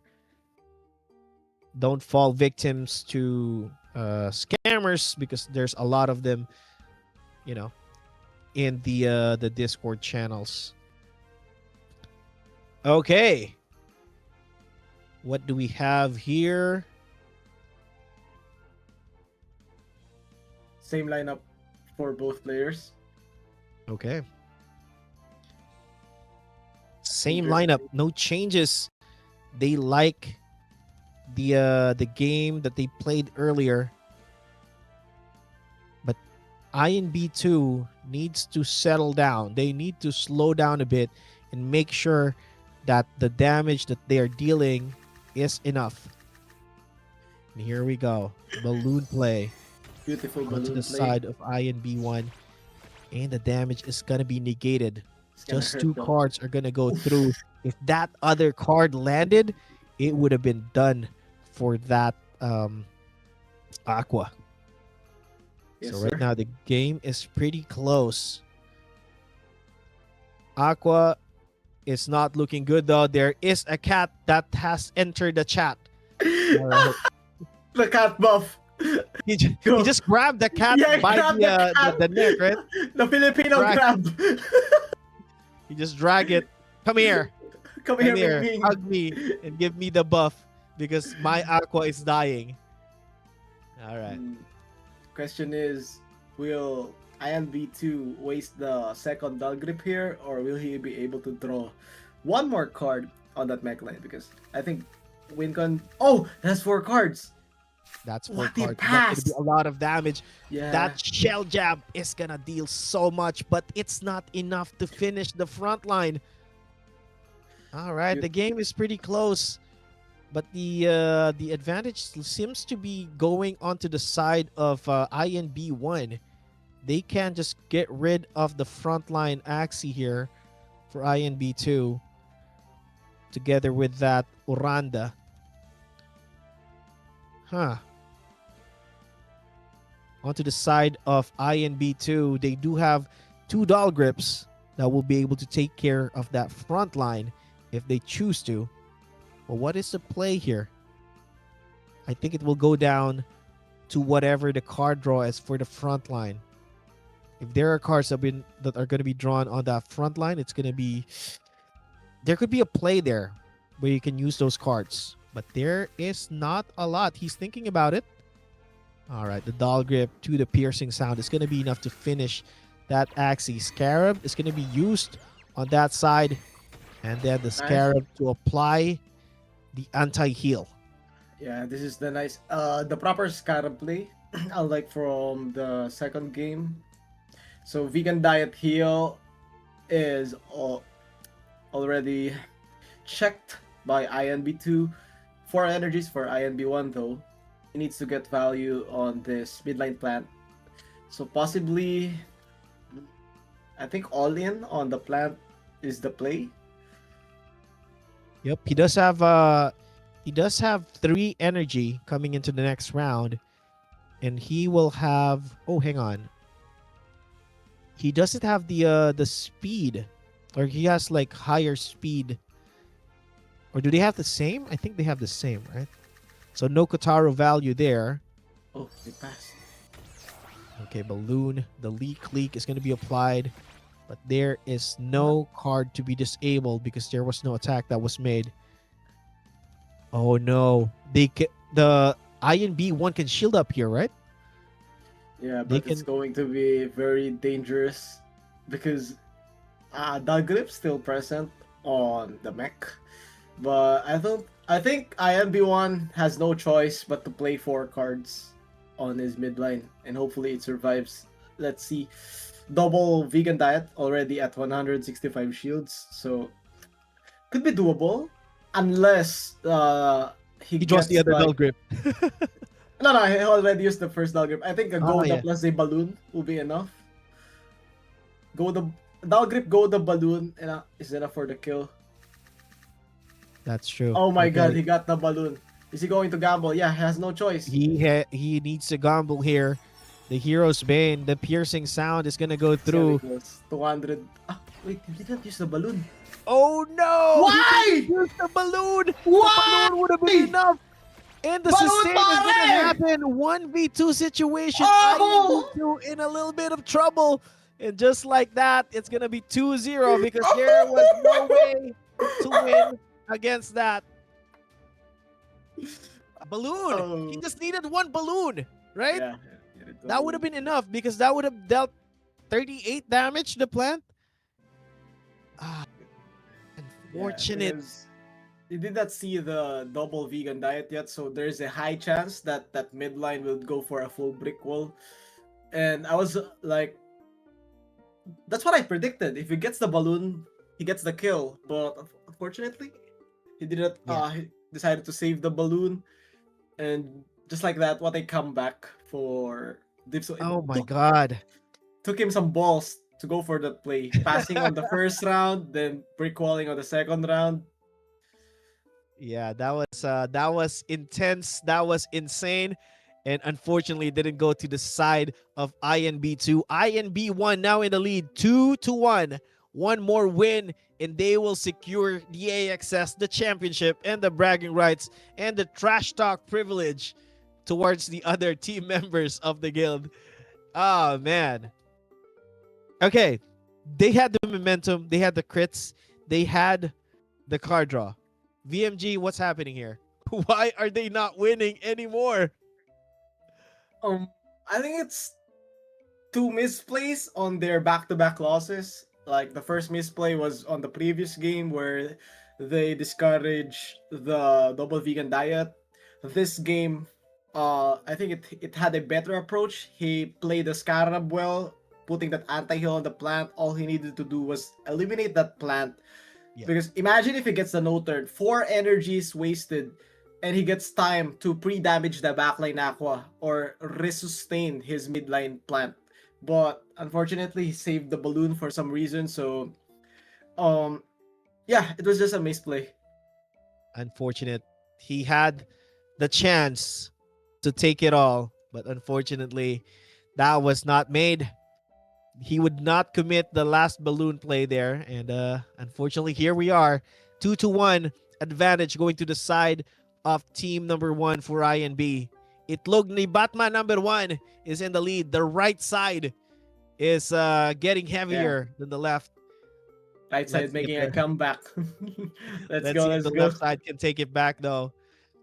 All right, who's going to be playing next? I am not too sure, but okay, it's our friend Sake versus Blitz. Let's That go, will be Sake. Going to the stage. All right. Would love to see a game number 5 between these two guilds. Already a huge congratulations for these 6 players. They have proven themselves to be the best of the best Axie Classic players for 2025. It was a no joke feat. It was a good run for both players. One clean round from the upper brackets. IMB number 2, a clean round from the lower brackets back to the grand finals. So 6 of the best Axie players right now we are witnessing. Yeah, they cleared everyone out. Everyone from the tournament, they cleared them out. No one can contest them right now. INB is in the top of the leaderboard, in the top of their game, in the top of the guilds in Axie Classic, and they are. Whoever takes this one is gonna be the top of the world, though. They are gonna take home the title, the World Cup champions, and at the same time, the good amount of 5,500 AXS on the line. Sake versus Blitz, I think they are just preparing the game. They're logging into the account, and we are gonna have a ball game again. Potentially the last game if Sake can close this one out. If not, we will go into the game 5. That's going to be the final match. But hopefully, we do get there. And hopefully, Blitz will be able to get a win against Sake. Yes, sir. Both of these team, I think, are playing for pride right now. Huge amount of AXS already on lock, so they will be taking home a very Merry Christmas type of prizes. But they still Sana need to all. win. Yeah, Sana all. They still need to win for two things. Number one, the bragging rights, being the champion for the crown, the medal, and number two for the interview because they can like brag during the interview. They can have fun. Exactly. We will. I think this is going to be the first time that we'll be having a 3-man interview, or maybe we can just interview the captain. I don't Yeah. know how that will go. Producer man would be figuring that one out, but yes, we are going to be jumping into game number 4, potentially the last game. If INB1 closes this one out, they decided to just keep the same composition, no changes whatsoever. Only the change here is the player. Sake versus Blitz. Game number 4. Who's going to take it home? We don't know. It will depend on the god draw or the card draw here. And let's see. Advantage going to the side of INB in terms of the composition. But let's see what the card draw looks like. Let's go. First time seeing the spike queuing in action after 3 games, and this would give much value for the side of INB1. Yes, sir. The Bamboo Clan is going to be used there. Kudaro Bite going to get some energy back, and then the Wooden Stab is going to deal massive damage. Pretty even right now in terms of the Axies. The HP is going to the side of INB and the energy as well. Kutaro getting a lot of value in that round. INB2 seems to be in the lead. Let's see if they can keep up the pace. Let's go. I also would like to point out one of the advantages for INB2 right here is the energy gaining potential of that midline Kotaro. Unlike INB1, he doesn't have any energy gaining cards, but on the other hand, he has the Spiky Wing and it applied. So, they both passed. Interesting. Yep. They decided to pass that round, even though they had potentially the cards. INB1 had the cards to get rid of the midline, but maybe he was afraid of a brick wall and the damage would be short. I don't know, but let's see here. Yeah, energy advantage for INB2, HP advantage for INB2 as well. So this is a good start for them. All right, potentially a win here for INB2 if they can close this out. They need to get rid of that Aqua in the front line right away. They do have the cards to kill it. A Doll Grip and a Goda might be enough to kill it, and potentially a brick wall for that front line. And that is going to be the case. This is a perfect play. He read the brick no, wall like a book. It's going to be a lot of damage. The Doll Grip and the Night Seal is going to be enough. 2v2 situation. Beautiful. And the advantage of the cards is going to the side of INB1. They have a lot of brick wall potential here. Yeah. Maybe a pass at this point for both sides. I think They know that they both have a good amount of cards. Scarab play would be Yeah. nice for INB2. Apply an anti-heal on that midline. Maybe. Oh, he gets the Scarab and here we go. He's gonna heal back again. Just like what happened on game number 2. So he's gonna heal back the damage. Diet is gonna heal him back. The Scarab is gonna come through a bit late. Good All right, gamble. the game is still even, 2-2 in terms of energy. The HP back is really good for INB1 there.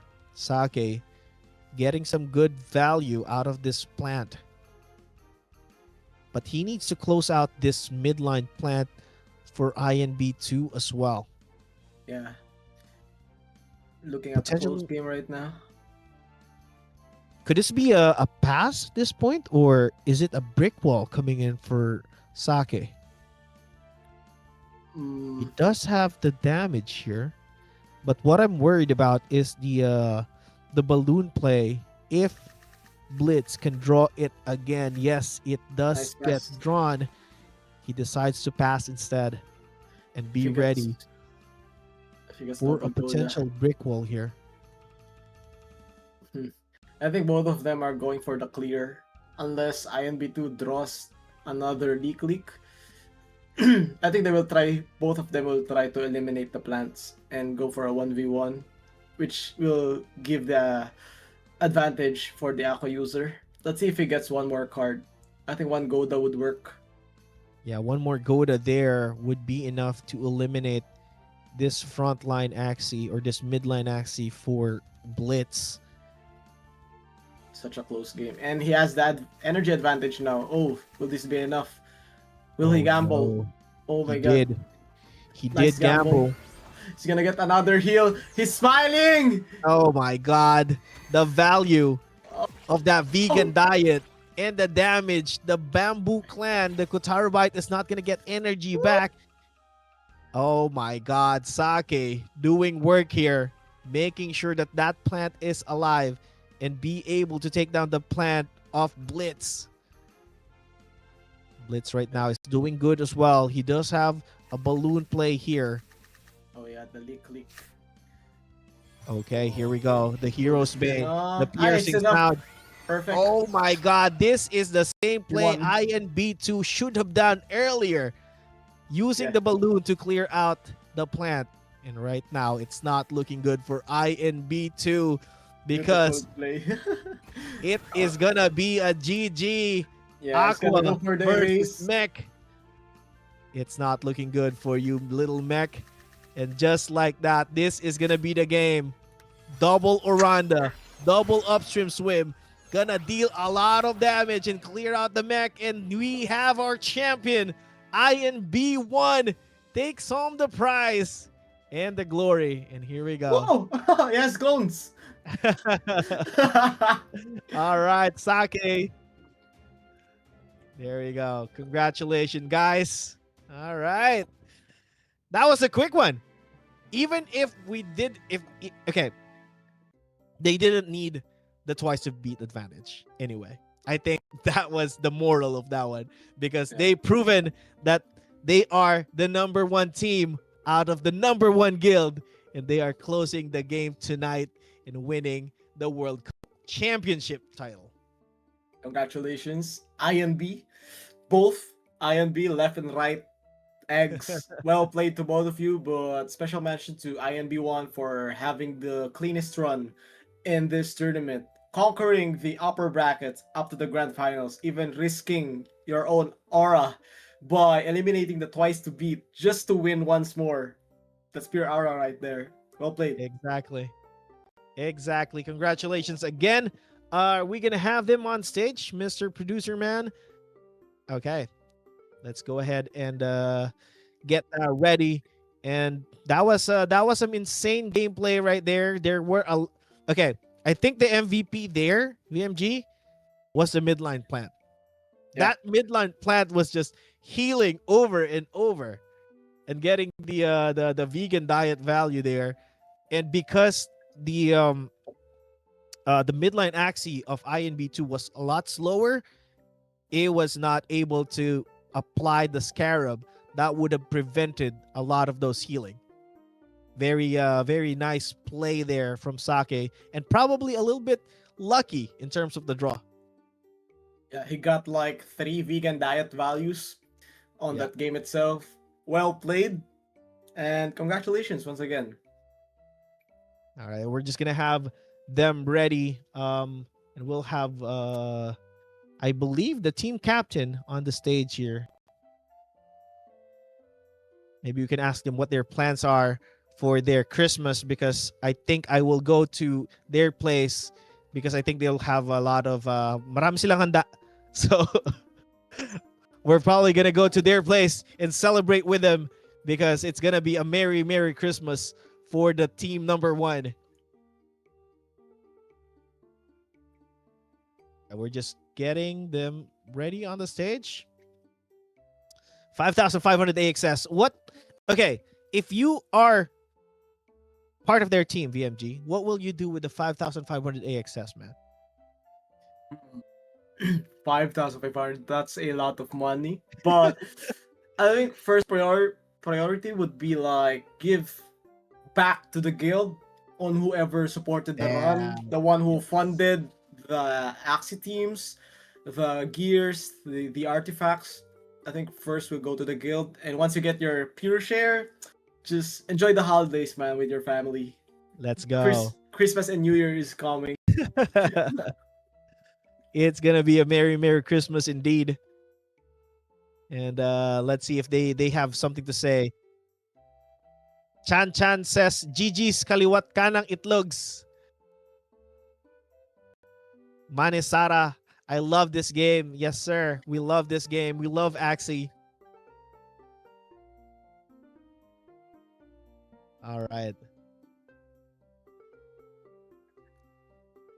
So let's just throw some quick shout out to the people on the stream here.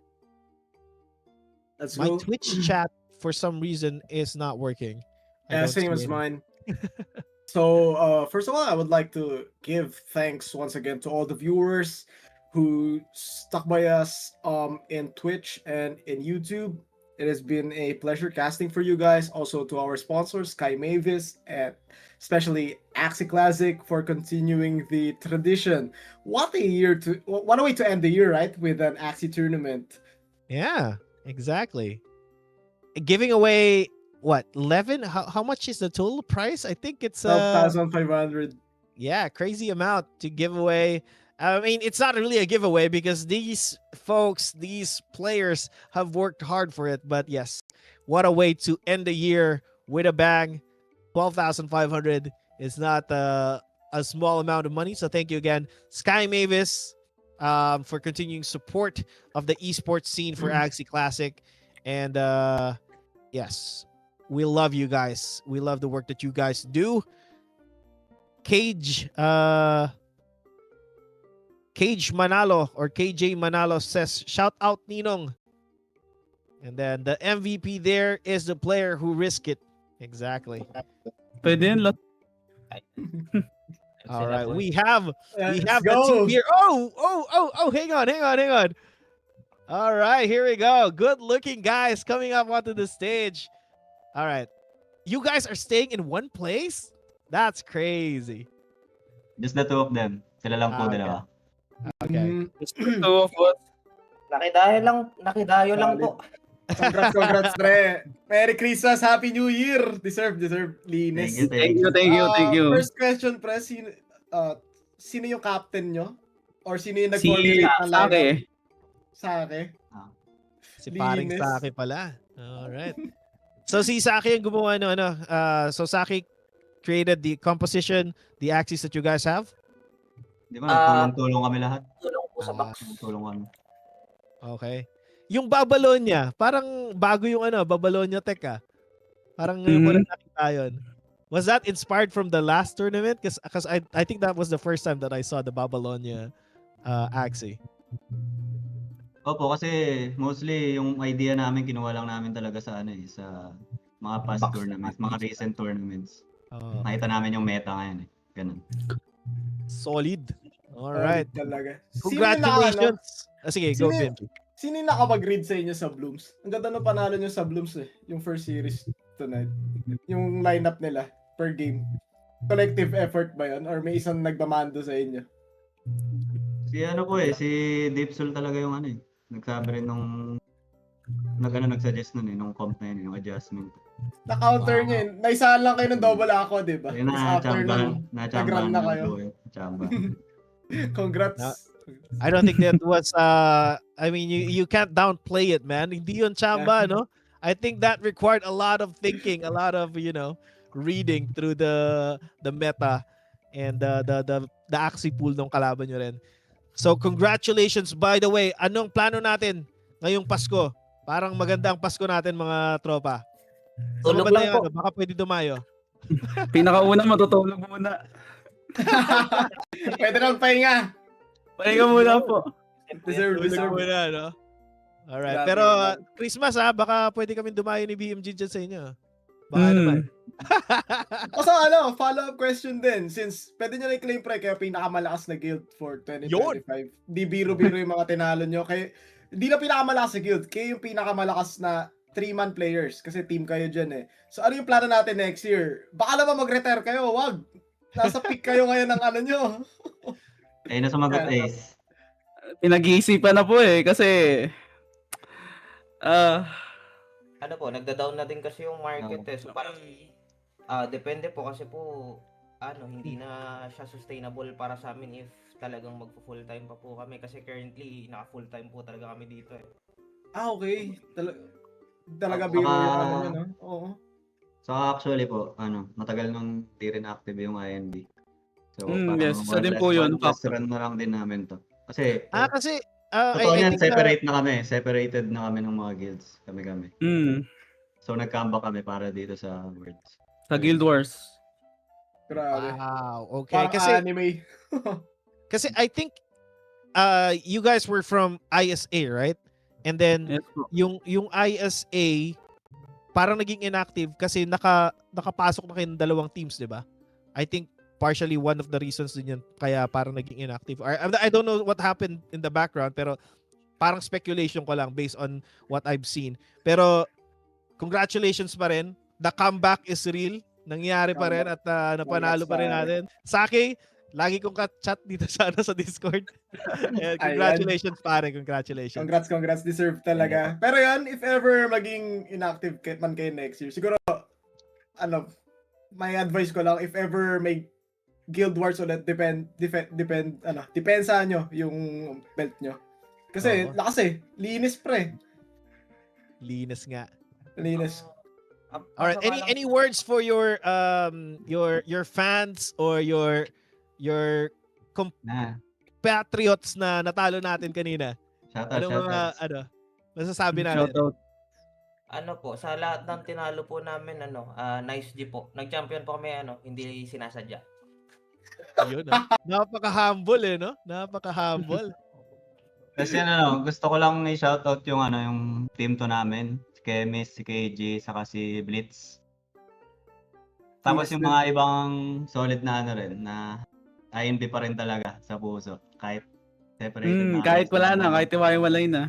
Sila Dre, si Mark, si Sir SP. Siyempre, yan, thank you so much kay Sir SP. Saka special shoutout ko syempre po yung yung mga behind po nung INB, ng ISA, na si Boss Batman, si Boss Chanchan.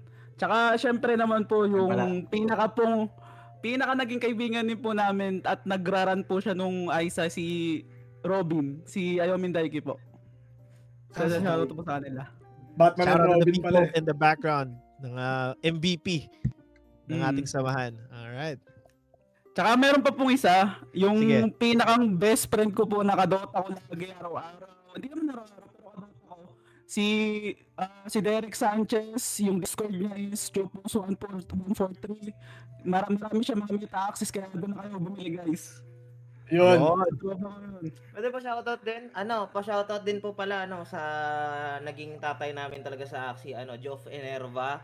Tapos yung mga tropa namin, sila Malems, Chaselis, sino ba? SP. Tapos po yung guild leader ng Nova, si Heber. At saka po si Boss Jonas, tsaka si Bench.